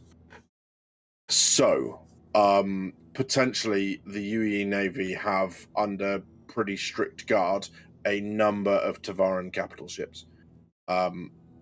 Maybe one got away, so maybe there'll be scenery in that respect. But you look at anything, you look at the German Navy scuttling in Scapa Flow, all that sort of off Orkney, all of that sort of stuff. We tend to dominate the navy of another nation when that happens, because the navy is a key part of power projection. So by removing that, you really hamstring them. Certainly. Can I ask you a navy question? Yeah. Sorry, sure. But I read that apparently Japan has one of the most powerful, like surprisingly, it's one of the biggest in the world. Is that because of China? What's that? As in terms of navies? Yeah, apparently theirs is like ridiculously big for their population or some shit. I possibly for the population, but I'm still under the impression that I'll go and look this up. Stand by. Yeah. But I'm still under the impression that Japan they're still operating under the post-World War II minimalist military. They are still operating under a defense idea. They're not an offensive. They take it. They're not an offensive fleet. Well, that would explain why they've got boats and not planes, though, because like the boats would. Well, I think they're more defensive, but you could, if you think I'm wrong. Oh, for an island nation, it serves both both purposes. But yes, effectively they are very much minimalist on that front. They have no wish to be seen again as a resurgent empire of Japan. Feel very Aussie at the moment with the green and gold. Just gonna put that out there. I mean, that's just not a green screen. ship. That's a ship. Yeah, but like the yellow. Okay, someone broke something. With the yellow ring and the yellow seat and the gold. I don't know who blew up there. But... I can see where you're coming from. Algared's just in the back of the ship. Oh, okay, I saw what happened. I was going to say Algared's just in the back of the ship, yanking bits off the Cutlass. Yeah. But no, I saw the explosion bit. No, I'm not in the ship. I got logged out of game. Yeah, because he was. Oh, okay. He was. When it booted me from a game or booted me from a ship, it actually sent me back to Everest Harbour. Oh, really? Well, you were when yeah, because you were in the ship when I landed at Horizon, so yeah. No, I wasn't. I was at. You logged out before then? Oh, okay. My computer was saying I was in Everest Harbour. Okay. I was watching the stream. So this is just something why I'm here, because we're just looking at the Cutlass. These are the tractor beam arms that are going to fold out. So see that? That's... I don't know exactly how it's going to work. I've never really kind of sat here and figured it out, but I'm assuming somehow something here unclips and folds out. But these are actually the tractor beams, as says the module access. So yeah, this ship's going to change radically this year. And doesn't it also supposedly have a tractor beam at the back? I've heard that rumor, but there's one on each side. Yeah, I know it used to access have... module tractor. Originally, at one point, it used to have a tractor beam at the back. Whoa, someone's on crack. Look at this. I just picked up on this. Tractor module access. Yeah. Access module tractor. It's reversed because someone's just flipped it, but the words... Yeah, that's funny. I find that really funny. It's like Yoda wrote one side and someone else wrote the other. But yeah, the rumor was that there's one here, but I don't think there is. I really don't. Like it's... I know that. Oh, no. Used to No, say look. it had one at the back. No, look, it does. Tractor module access. It does. So maybe that's what the and I reckon it might be that there or something. But maybe that's what the oh shit. Maybe that's what the steel loses. It loses all the tractor beams. Or at least loses its back one. I'm going to fall off here. Oh well. I got the impression that the back one was replaced by the turret. Yeah. Yeah. Let's not go down that steel rabbit hole because we're all going to head on that for at least half an hour. So, next question. Another question. Well, the steel did look good. Yeah, but it shouldn't have been called the steel. They should have stayed within the I can't think of the word, but they had all the others were colours, and steel is not a colour. It should have been grey or white or something like that. They should have called it. Anyway, sorry, Badges. That's right. Yes, Tide, I am touching my face to keep me awake because I am in my 19th hour today, so I'm a little bit tired. Soren Fristine says, do you think we will see the Polaris in play after we see Pyro? I mean, technically, yes. So we'll see everything after we see Pyro, but yeah. And they call me an asshole. That's like, well, smart ass. Like, yeah. I've been hanging around X too much. Oh yeah, I get thrown under the bus for that one as well. Yeah, good one, good one. You know what it's like. Yeah, it's always we gang up on you. Yeah, that's how it happens every time. Yeah, it's only because I'm the only one who can stand up for himself. That's all right. Weak sources. All right, keep going. So, do you think we'll see the Polaris in play after we see Pyro? I don't know how soon. I have a feeling that they're gonna work now on the capital ships. X. Polaris got pushed back for Banner Man. I'd assume the team that's doing the Banner Man is doing the Polaris after. So I would say whenever the Banner Man comes out, and let's be honest, some of the length of some of the ships that have taken a while, it could be a year and a half to do that ship, and then another year and a half to do the Polaris. So you could be waiting a long time. Okay. Another question to that. Do you think the Odyssey before the Polaris? No. Okay.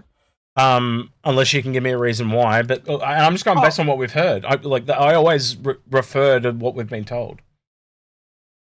Well, I hadn't heard, so I know, but I know the Polaris. I had heard the Polaris would be coming. We do know they are working on the whole series though this year, so I do have merit to it because of the same aesthetics. It's MISC. So you got the same aesthetics in the whole series. It's not. It's got less. It doesn't have as many weapons. It's using the same mining tech that's already in game. It builds. But it's not a. But it's not a miner though. It's not a miner, but it has the mining tech. And they also did say they don't want to put things in if they don't have their gameplay. So yes, but the ship-to-ship refuelings will be involved. I reckon it would be a lot more likely to come around the same time as the Pioneer. If I'm honest, that's where I'd put it in. But I just thinking about it, because of the interior of the hulls, because you've already got the mining head, because it doesn't have as many weapons, so you don't have to worry about fitting the torpedoes in it. There's a lot less, seems to be a lot less stuff there. Medical beds already kind of sorted. The hangar bay, it basically got the same hangar bay as the Polaris, so once you build that, it's almost a transfer across. So, 6 of one, half a dozen of another. It's not. I'm not really bothered. To be honest, I don't care one way or another which one comes first. Let's be honest. I think we'd all agree the longer a ship takes to get here, the better it is. Like every ship that's come out of the pipeline before, like it's better than the one that came before it. So therefore, the Odyssey should be the last ship that comes out.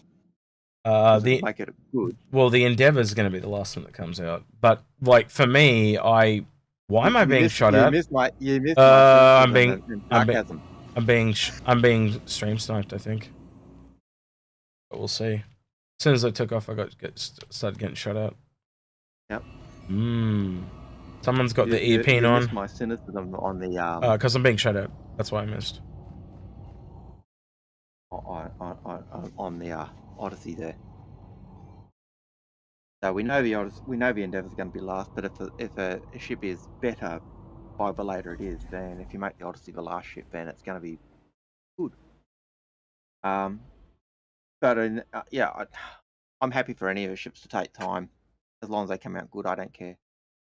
I do have a CCU to the Odyssey. That's as close as I got to buying it. I don't have a steel yet. One day I might get one. If someone was to and I think you'd agree with me on this. I don't know badges, but I know Algared will. I just want to see more medium ships and large. They're clearly the most versatile, and they're saving them to the last to make the most amount of money on them. And they always kind of we've talked about this for years. Algared. We always said they'll be the last ones to come out, and it's totally proven to be the case. All the medium ships coming out when we start getting the systems. Yeah. Well, the exception of the rule is the mole, and that's only because mining was ready. Yeah. Yeah, but if you think of when all the systems come in and we've got those longer distances to travel, those medium ships and large ships are going to be the ones. They're going to be the ships that can travel those distances well. Yep. No, I agree. You don't want to have the capital ships to that because they take masses of people and that's going to evolve more. But at least you can jump from one side of the system to the other and then refuel and go through a jump point and refuel and 100%. Whereas the fighters, once we got the jump points to the other system, they're not going to really cut it, and so.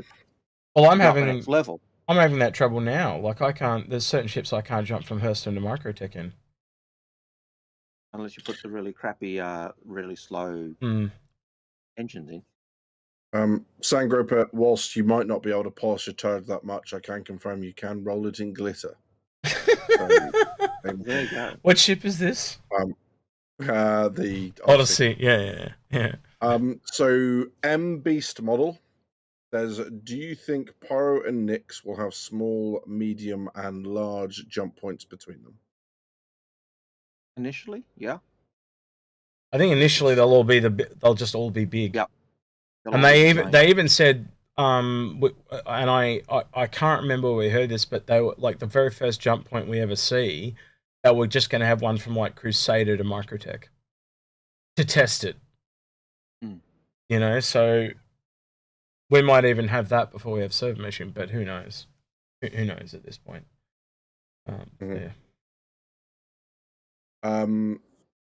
Axis 96 asked again, do you believe there will be other fabricator ships in the game? Like the Pioneer? I'm assuming that's what he means. I assume that's what it means.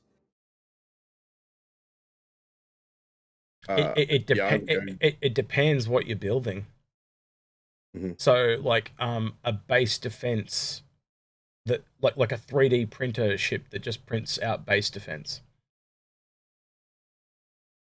So like turrets and stuff like that, I could probably see that. One that actually builds the walls and stuff like that, it's pretty damn niche, and you'd be really stealing.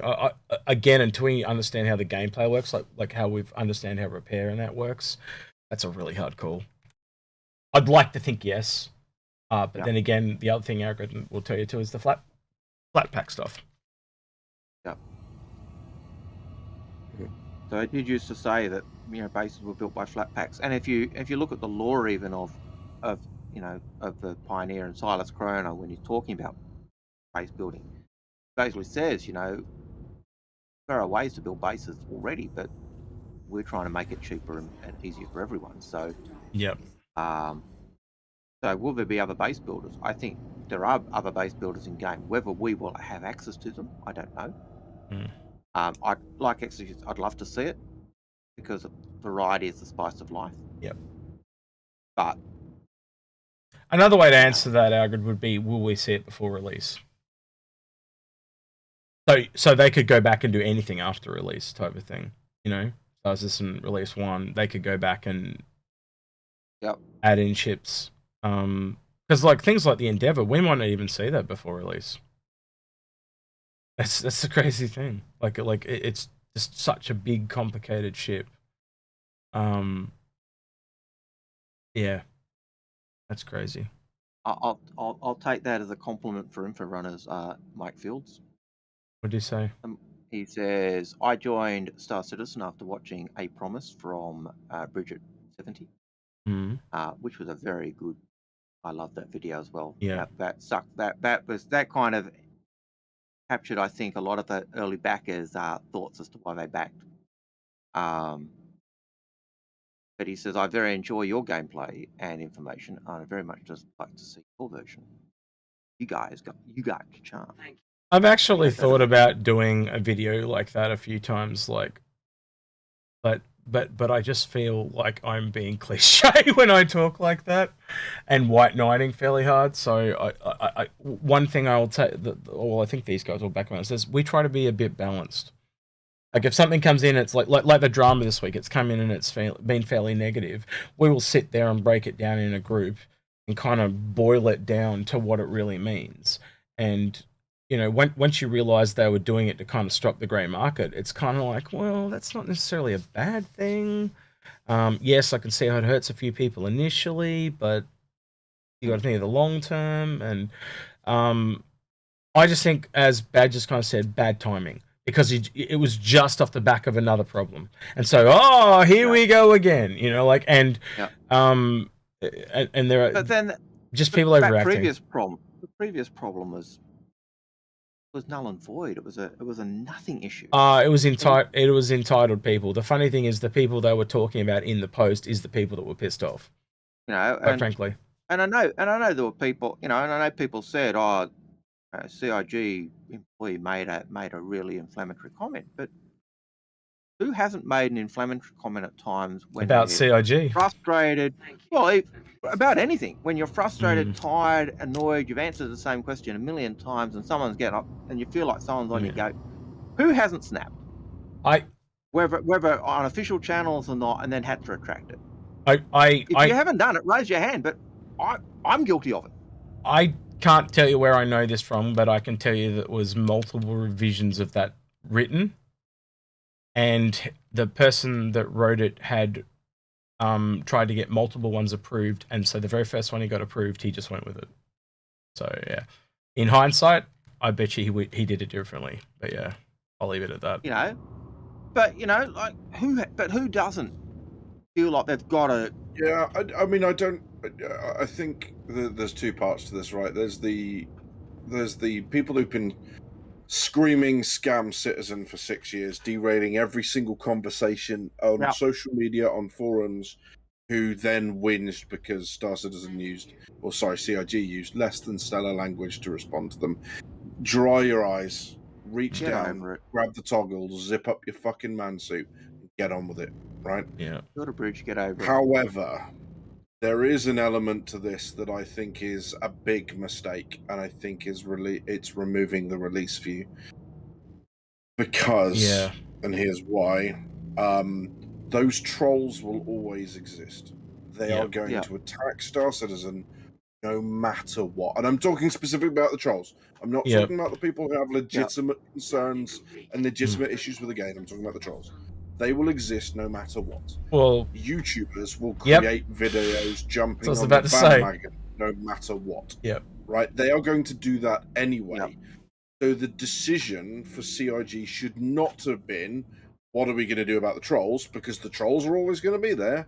It should have been, what are we going to do for the people who are following this project and want to know? And for the first time, and this is when earlier on I said, there are two examples I can think of CIG dealing with trolls and backers being collateral damage. This is the first example, right? Why should I suffer losing? Because the other thing it did was it removed a piece of information that we had about where the project was going, keeping us up to date, keeping us in touch, all that sort of stuff, and replaced it with nothing. And yet, the release date, they said, as they were going through certainly when you look at the whole thing of what the explanation of the changes, the release date was something that they'd thought didn't really show where they were at in terms of what they were doing. And so, better for us, really, as content creators, because we can look through the non-release view and pull it out, and it's kind of like people that actually go through the monthly report and boil that down and summarize it, because just people don't want to read. And I think that's the thing, though. It doesn't make it easy for someone to come along and just go, they promised this, it's been removed, because they have to actually do the work now. Yes, Shadow Girl, we have watched ISC. It is in the video, so if you go back and watch, wasn't a lot in it, though. Let's be honest. It was really only kind of two things, and it was a bit light this week, to be honest. I didn't like it as much as last week. That's it. Yeah, it's one of those things that I don't think it was potentially a step in the right direction. We know the release view is still there, one patch ahead. I don't think that's particularly useful. You know, because it's coming, and regardless, why can't we see? What is the actual problem with seeing what is coming 4 quarters out? Because the other thing is, you know, all right, because I can now make exactly the same argument about the progress tracker, because they say, well, everyone keeps taking the roadmap, or the release view rather, as a promise. Well, what's stopping them doing that with the progress tracker? Nothing. Yeah. Right? And we've actually been explicitly told multiple times that the progress tracker is absolutely not a release view thing. Just because it finishes at this date doesn't mean you're getting it. So they've released the slightly clearer one, or sorry, they've reduced the slightly clearer one to only 3 months ahead. They've kept the one that isn't clear, that they've had to release an entire guide to explain what was going on in the com link, if you haven't seen that already. And they're expecting people not to take that as promises. I've got to just say this. The roadmap of the roadmap. That's pretty classic. Yeah, absolutely. Yeah. Well, you're entirely right. The progress tracker is just work schedules. You are entirely correct. Yep. What is stopping people from taking that as promises? They shouldn't have called it a roadmap. They should have called it. They've done that with the release view. Yeah. Which we've said, you know, CIG have said hundreds of times is not a promise. It's their best intention, blah, blah, blah, blah, blah. If people have been doing that regards that, they're just going to look at the progress tracker in exactly the same light. All they've done is replace one problem with another. So, yeah, I just think, you know, those trolls are there regardless. Badges, real quick. Go on. What ship is this? Algared, shut up. I know you know what it is. Mustang. Yeah, but what Mustang?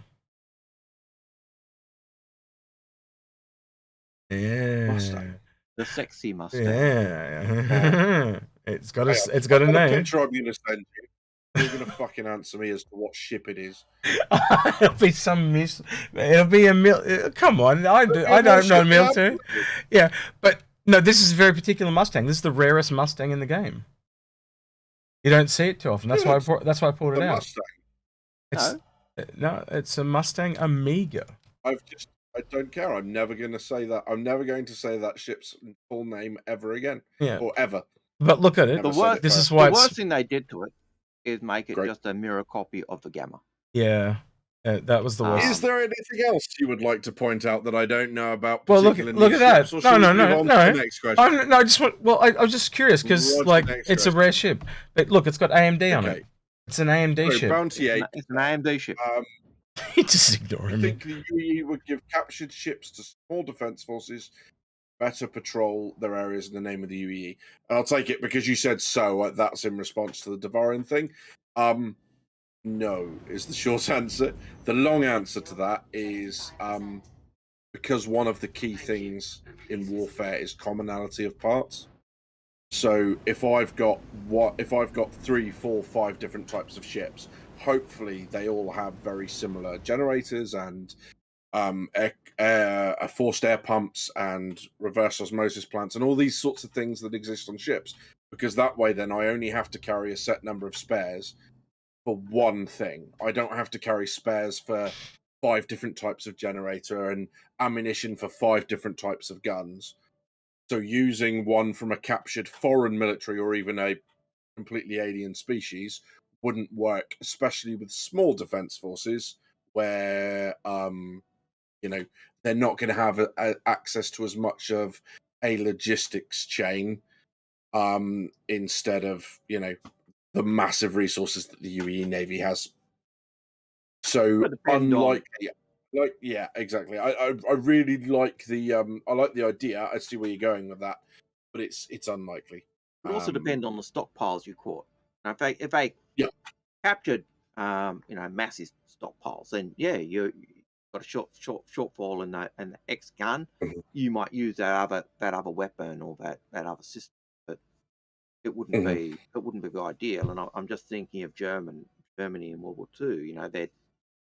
They had ended up with Russian guns on anti-tank guns because they captured so many of them, and they had stockpiles of the ammunition as well. But that's because that's using a resource they already had. But normally you'd go with what you're saying. I could see, in terms of the capture of Tevarin ships, certainly after the Second Tevarin War, most of these ships that had been in the battle fleet are burned up. Here's a fire. Sorry, I just read a question in chat by Sandgroper, and it's actually hilarious. Can we do that next? Sorry, that made me laugh. Sorry, I'm just the way I am. Armor as a referral bonus. Read that because that's funny and it's true. So, what are our thoughts on CIG moving to armor as a referral bonus instead of ships? The first time a new player wears that armor and loses it will leave a bad impression of the game. Yes. I just thought it was a change from giving nice referral CCU tokens, but you got to think about it. You can lose it straight away, Algared. And every player I've ever brought into this game, they kill themselves and go to jail like the first time they're ever here. Happens every time. Yep. So, good one, CIG. It'd be much better to give them a small ship they could use. I mean, and then reclaim. Like, how do you reclaim your special armor at the moment if you lose it? Yeah. Even if you dropped the referral bonus down to something like a dragonfly or a whatever, at least they can reclaim the ship, right? Well, it's not just that; it also gives them a shared focus of gameplay. Let's go out together on the hover quads, and what's your shared focus with your armor? Yeah, but if you get your hover quad destroyed, what do you do?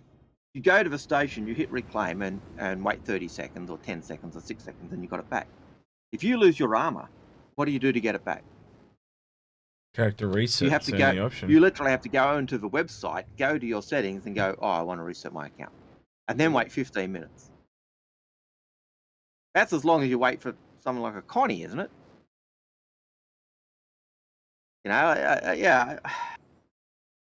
I'd have not the best. in answer to that referral. Back to stuff in order. Sebastian says, do you think there'll be any other variants for the Mercury Star Runner? I'd like to see some. Pretty bespoke ship. Like that's a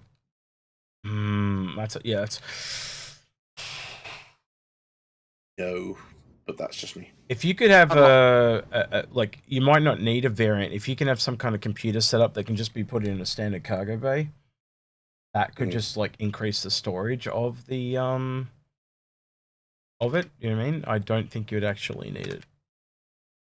An EMP warfare ship. Oh, that might work. Warfare ship version. Yep. I could see that. But you know, it's pretty much already a jack of all, right? You've got cargo data, scanning, you've got smuggling. It's not too shabby when it comes to combat, and so on and so forth, right? So I think variants work better on specialized ships. Yeah. But yeah, I think it's already a very effective kind of platform. Bounty Ape says, do you think as we start to expand to more and more systems, will we see an adjustment of quantum ranges and quantum speeds? There was quite an argument about this in general the other day, if I remember rightly. There was. Oh, he's talking about on our Discord. Yeah, there was. Yeah. Yes, I think so. What I hope happens, sorry to jump in here, fellas, is go for it, man. That we get more stuff to do. So maybe quantum gets slightly longer, but there are other tasks that we have to do on the ships, be it maintenance, you know, stuff to keep us interested, even if it's actually playing a game of chess or whatever it is on board. That makes quantum a time that we need to do other things. That would be quite cool, because, you know, yes, you could do all that at a station, but we already know in Star Citizen it takes hours to get your friends together and into a ship and moving in roughly the right direction. So let's do that whilst we're moving, not while we're stationary. If you want to ask a question, by the way, just put a question in square brackets question, and it'll allow our bot to pull it out so we can answer it. So the Strato just asked a question that was asked before, said, how will the Ranger bike be competitive to the other bikes other than the coolness factor? And Algared, you answered that with... I answered that by saying that the Ranger bike, in the Q&A for the quad, they talk about the advantages of bikes over quads over wheeled vehicles, and wheeled vehicles are affected by terrain, but the quad bikes and the graveler vehicles, they can avoid the terrain, but they get affected by wind. So so the Ranger will be affected by rocks on the ground, so you'll have to avoid them, but it won't be as affected as atmosphere, by the environment, by the wind, rain, and whereas the graveler vehicle. And also, I mean, if CIG choose to go this route, you think of any sort of graveler vehicles or hover vehicles are projecting quite a field of energy just by virtue of what they are, right? Yeah. Just having a Ranger with a combustion engine on it or an engine is not going to have anywhere near the amount of signature. So if you want to move around undetected, I would absolutely be taking a Ranger versus Dragonfly, Nox, whatever. Yeah. I remember Xenothreat, not the one that's just been the previous one, and Paul was out with his Argo, flying around the Idris and and not being picked up by targeting. And I think part of it was because there were so many other ships around it. That little ship was not giving off a big enough signature up, and so it was just being ignored. And I think that's the same type of thing. And we know that they've talked about ships being masked by the signature of other ships. You get the big Idris, and you suddenly find there's lots of little fighters around it, masked by the signature of that thing. And I think you'll find exactly the same as you're saying, that as little combustion bikes or smaller vehicles won't give off that energy, so you'll be able to get places Sure. Same advantage of using ropes. Your likeness on their badges. So Ray Lauderbach He's just ignoring me. Rope shot or flak rounds for the main guns on the Perseus compensate for the turret's slow slew rates and allow the ship to shred fast movers. No, that's why they have slow slew rates. Because otherwise that ship's going to be vicious. I think every ship you can have that kind of rock paper scissors. It's going to be strong against some stuff and then weak against others. I think there are potentials. Like twins. I think there are potentials for the turrets to be effective against fighters in certain situations. So come up to max speed, decouple, point backwards, and then because the other fighters are going to have to come up to max speed to match you and also decouple, they're not going to maneuver anywhere near as violently. So your slow slew rate is much less important against something that's having much less of a bearing change. Now, Algared, sorry, I just want to ask Algared real quick, and then we'll go back to the slew comment. But this is another one of those things that pisses me off. So you've got this Fortuna skin for the Constellation, but there's none for the Merlin. Much like when we talk about the Expedition skin for the Carrack and the Pisces, but there's none for the Rover.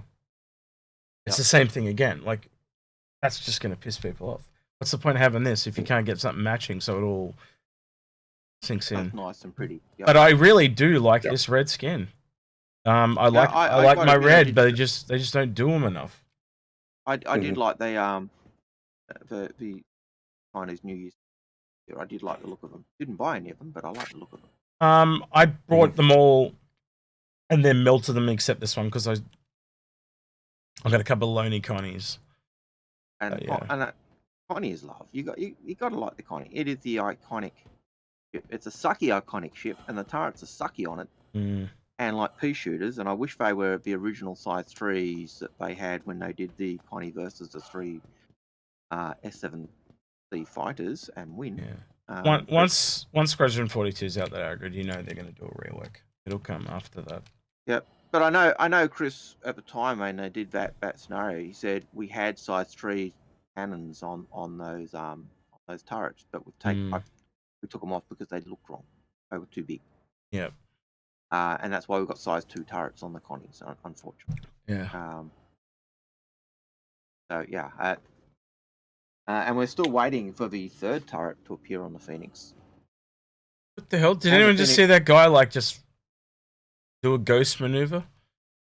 He just like flew through me. Anyway, sorry. And the Phoenix is supposed to have more size 2 missiles than a regular Connie, but it only has size 1. So there's lots of things wrong with the Phoenix, unfortunately.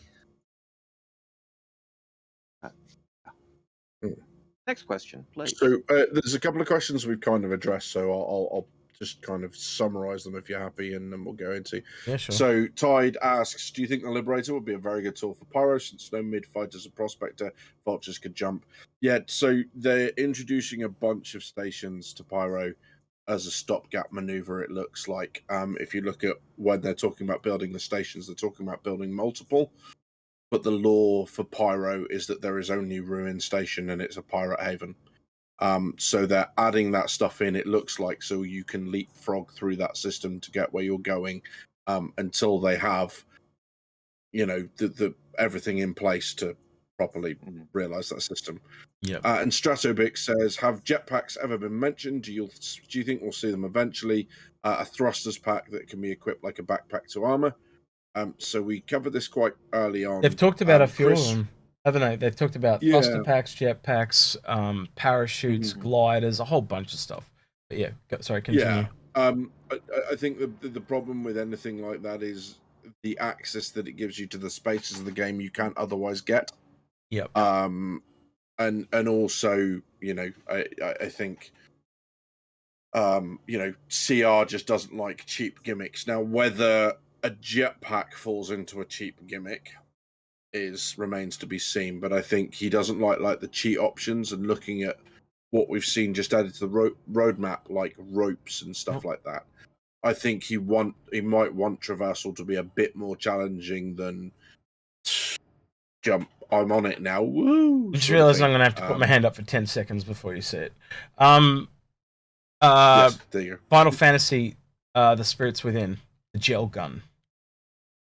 Mm-hmm. Do you remember that when we talked about that? So if you've ever seen Final Fantasy, they have this, just before they hit the ground, they shoot like a pellet or something at the ground, and it kind of liquefies and turns into a gel. You land in it, and then after a couple of seconds, it just dissipates and turns into nothing.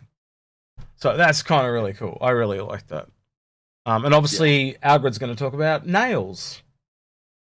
I could talk about the nails, which is UEC green delivery system, which we will never see as players, or we will never get access to it. Just that.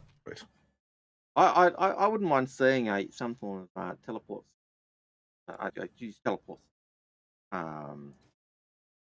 loosely, but a bit like Galaxy Quest, where when they're going up to the ship and they get covered in that and whisked up. All right, Badges. I don't know if Assay's still in trap, but I think he's having a flip there, Algared, because you're talking about the Premier Infantry and not the the second-rate army. But there you go. What's this ship? Badges, test number 2. Red ship number 2. You're boring. Why are you so boring? Come on. It's the last test on the Saber. Yeah, so what is it? Hang on. Whoa. No one write it in chat. If I get this right, what are you going to give me? A kick to the nuts. It is an Inforunner. Well, I'm not going to give it right for a kick to the nuts, am I? You weirdo. No, what do you reckon you should give me, chat? Carrick? Oh, Shadow! You don't need to turn it into a Perseus anyway. Yeah, well, we got no proof now that you knew what it was. What a shame. I happen to know what it was because But you said you said an alternative to the Raven, so I assume you knew what you're talking about. But yeah, it is an Inforunner. Ew. It also has a very strange commercial. But there you go. A strange what? Sorry. Wasn't there a video clip of it being developed, the Raven specifically, and it's something to do with it being. Yeah, it was to do with the when I brought it out, and the idea of being fast delivery and stealthy and quick. So wasn't it released as part of the Optane drives? It was. Yep, it was. And that is why it is an Inforunner. Yeah, no worries, Shadow. It was all good. I was just trying to fleece X out of one of his ships. Yeah, no, absolutely. Yeah, it's a good-looking ship, that. But it is a nice-looking ship. I've got to give. I take it it's got much less in the way of guns than the. Oh yeah, it does have a couple of EMPs. It does have storage. It is stealth as well. It's one of Dyson's favorite ships. That way. Yeah. I know you and him haven't really had much chance to talk, but yeah, you'll get there. Cool. Okay. And Bounty Ape says, and we're coming to the end of our questions, which is good because I'm knackered. We are about like we said 11:30 is when Algared wanted to cut it off, so questions are cut off. So Bounty Ape says, since someone already brought up flak, how do you feel about the Hammerhead having some of its guns switched over to flak to act more as a flak barge? Would that not just be shotguns? Yeah, scatterguns. Scatterguns. I have talked about flak ammo. Mm-hmm. I think different from the scattergun. So that would time fuse explosions out at longer range. But you just remind me of something, Algared. They plasma ammo on the roadmap. Someone said that to me this morning. So finally, something different from ballistic and laser. Have a guess, right? How do you reckon plasma's going to work? It's a battery pack, and it just runs out and it's done. like somewhere between ballistic and laser, where laser's got this small little thing, like maybe plasma goes for ages, but then it's out for ages, like. Potentially plasma could be both, couldn't it? It could be a combination of temperature and the number of rounds that you're carrying for it. The plot thickens, that is for sure, though. Be interesting. Yeah.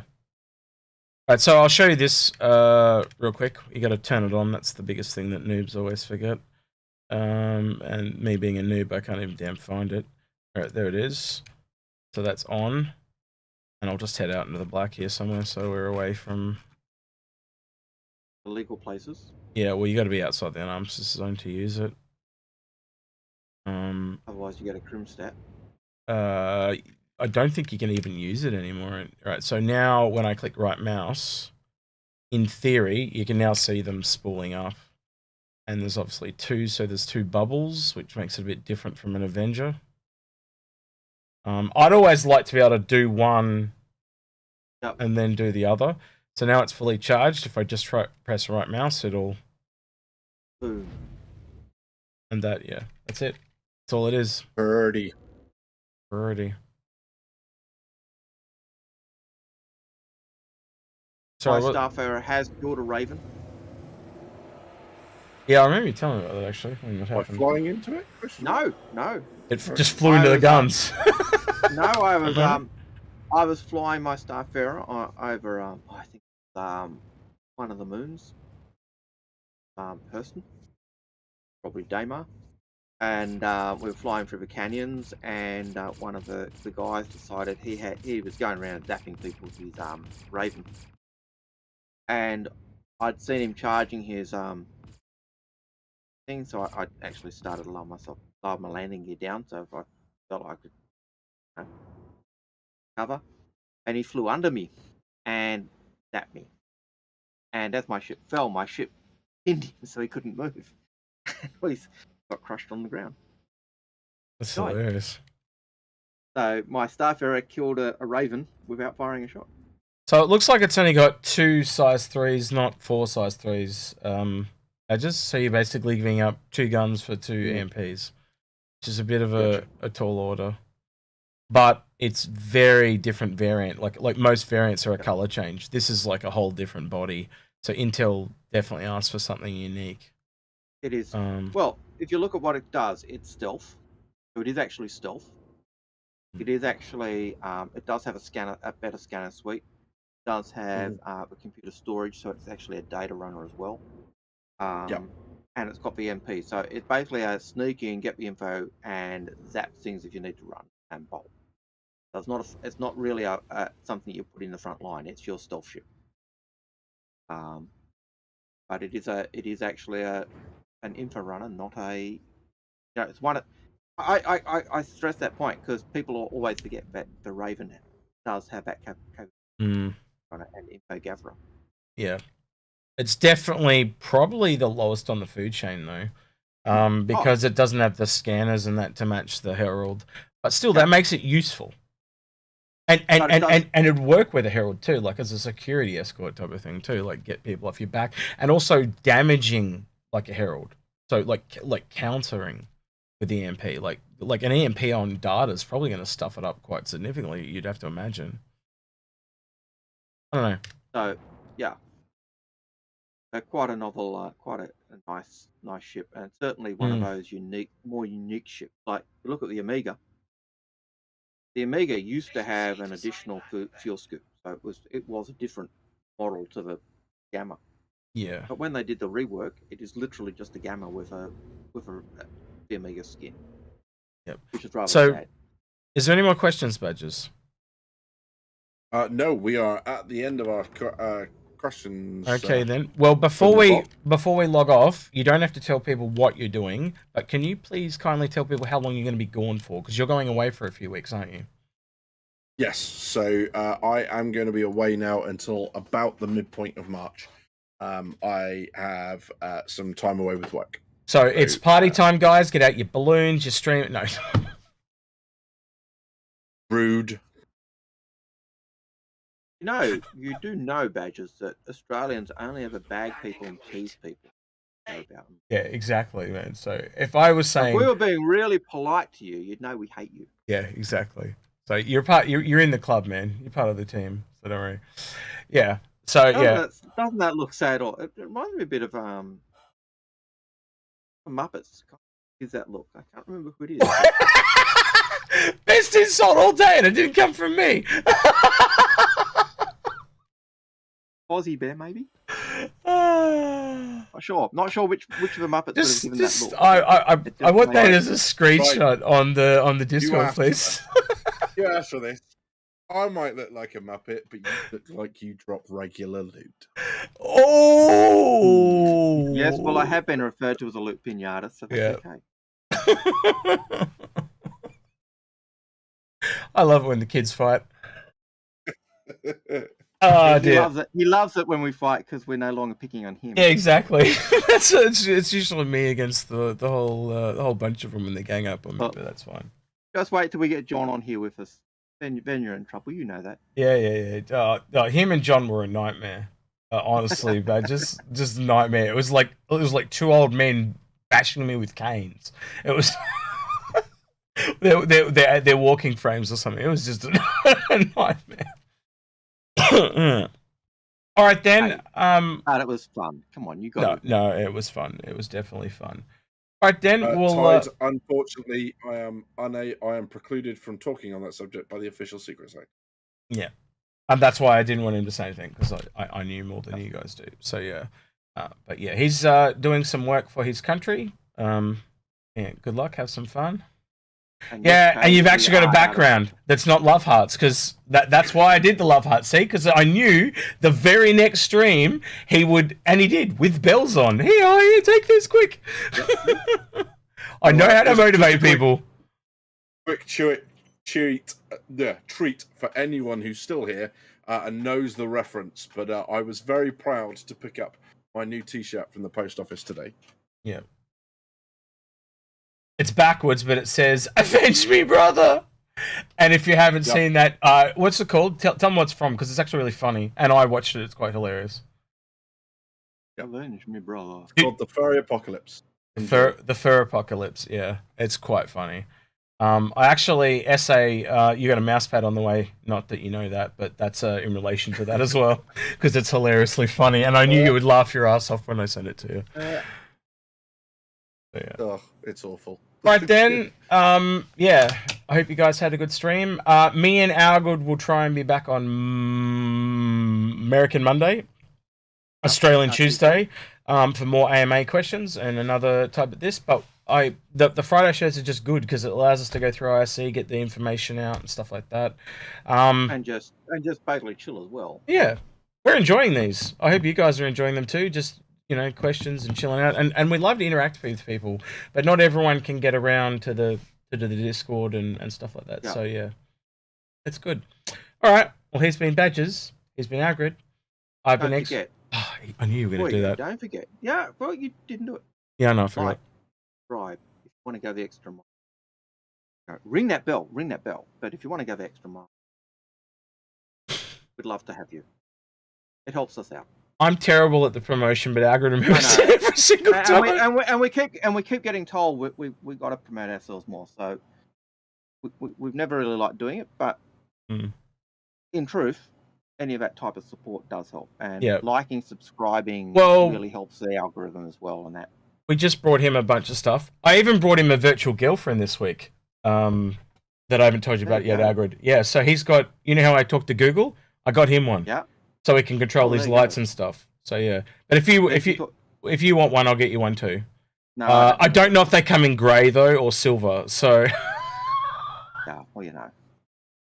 So this is what is known as long, slow torture. Do you remember when I said I was working tomorrow and I'd already been up for now 20 hours? This is what they do to me. Also, seeing as you're going to keep fucking doing this to me, sod, Shadow Girl wants to know when you're streaming next. I stream randomly. And that's the worst part about me, because as both of you know, I don't like to stream solo because it's all about the discussion. So if there's someone out there that just wants to join me, PM me and we'll do a stream. right? Even if it's just a random person that wants to talk. And I did that with one viewer once. A guy PM'd me and said, "Hey, do you want to do a stream?" And I said, "Yeah, sure, let's go." And that was one of the guys that were with me. But I've also done ones with John. I've done ones with Badges. I think I've done a couple with Algared now. Space Tomato joined me for the first one. So yeah, just if you want to do a stream and you want to sit there and talk to me for 3 hours and be bored shitless, no.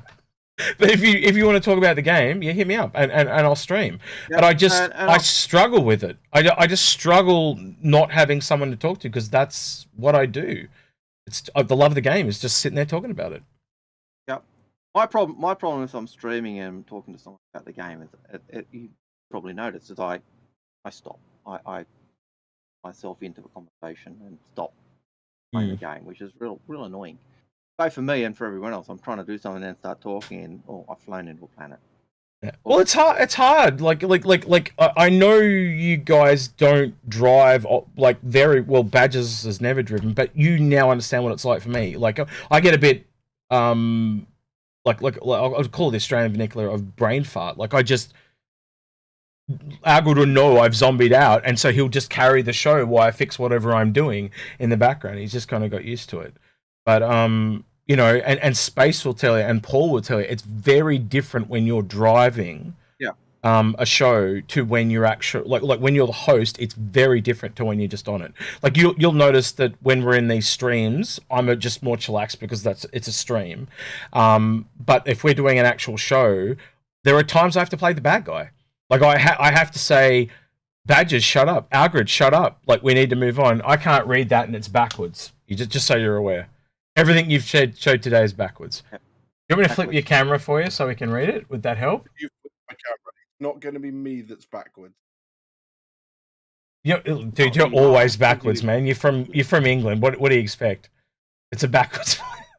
What does it say? Your toilet needs well around the wrong way. I needs sleep. Please stop. All right. We'll let Badges go to sleep. Please send help. Help is spelled HALP, by the way, not HELP. Help. You've obviously never seen Fifth Element. All right, we're going to get going with that. He's been Algared.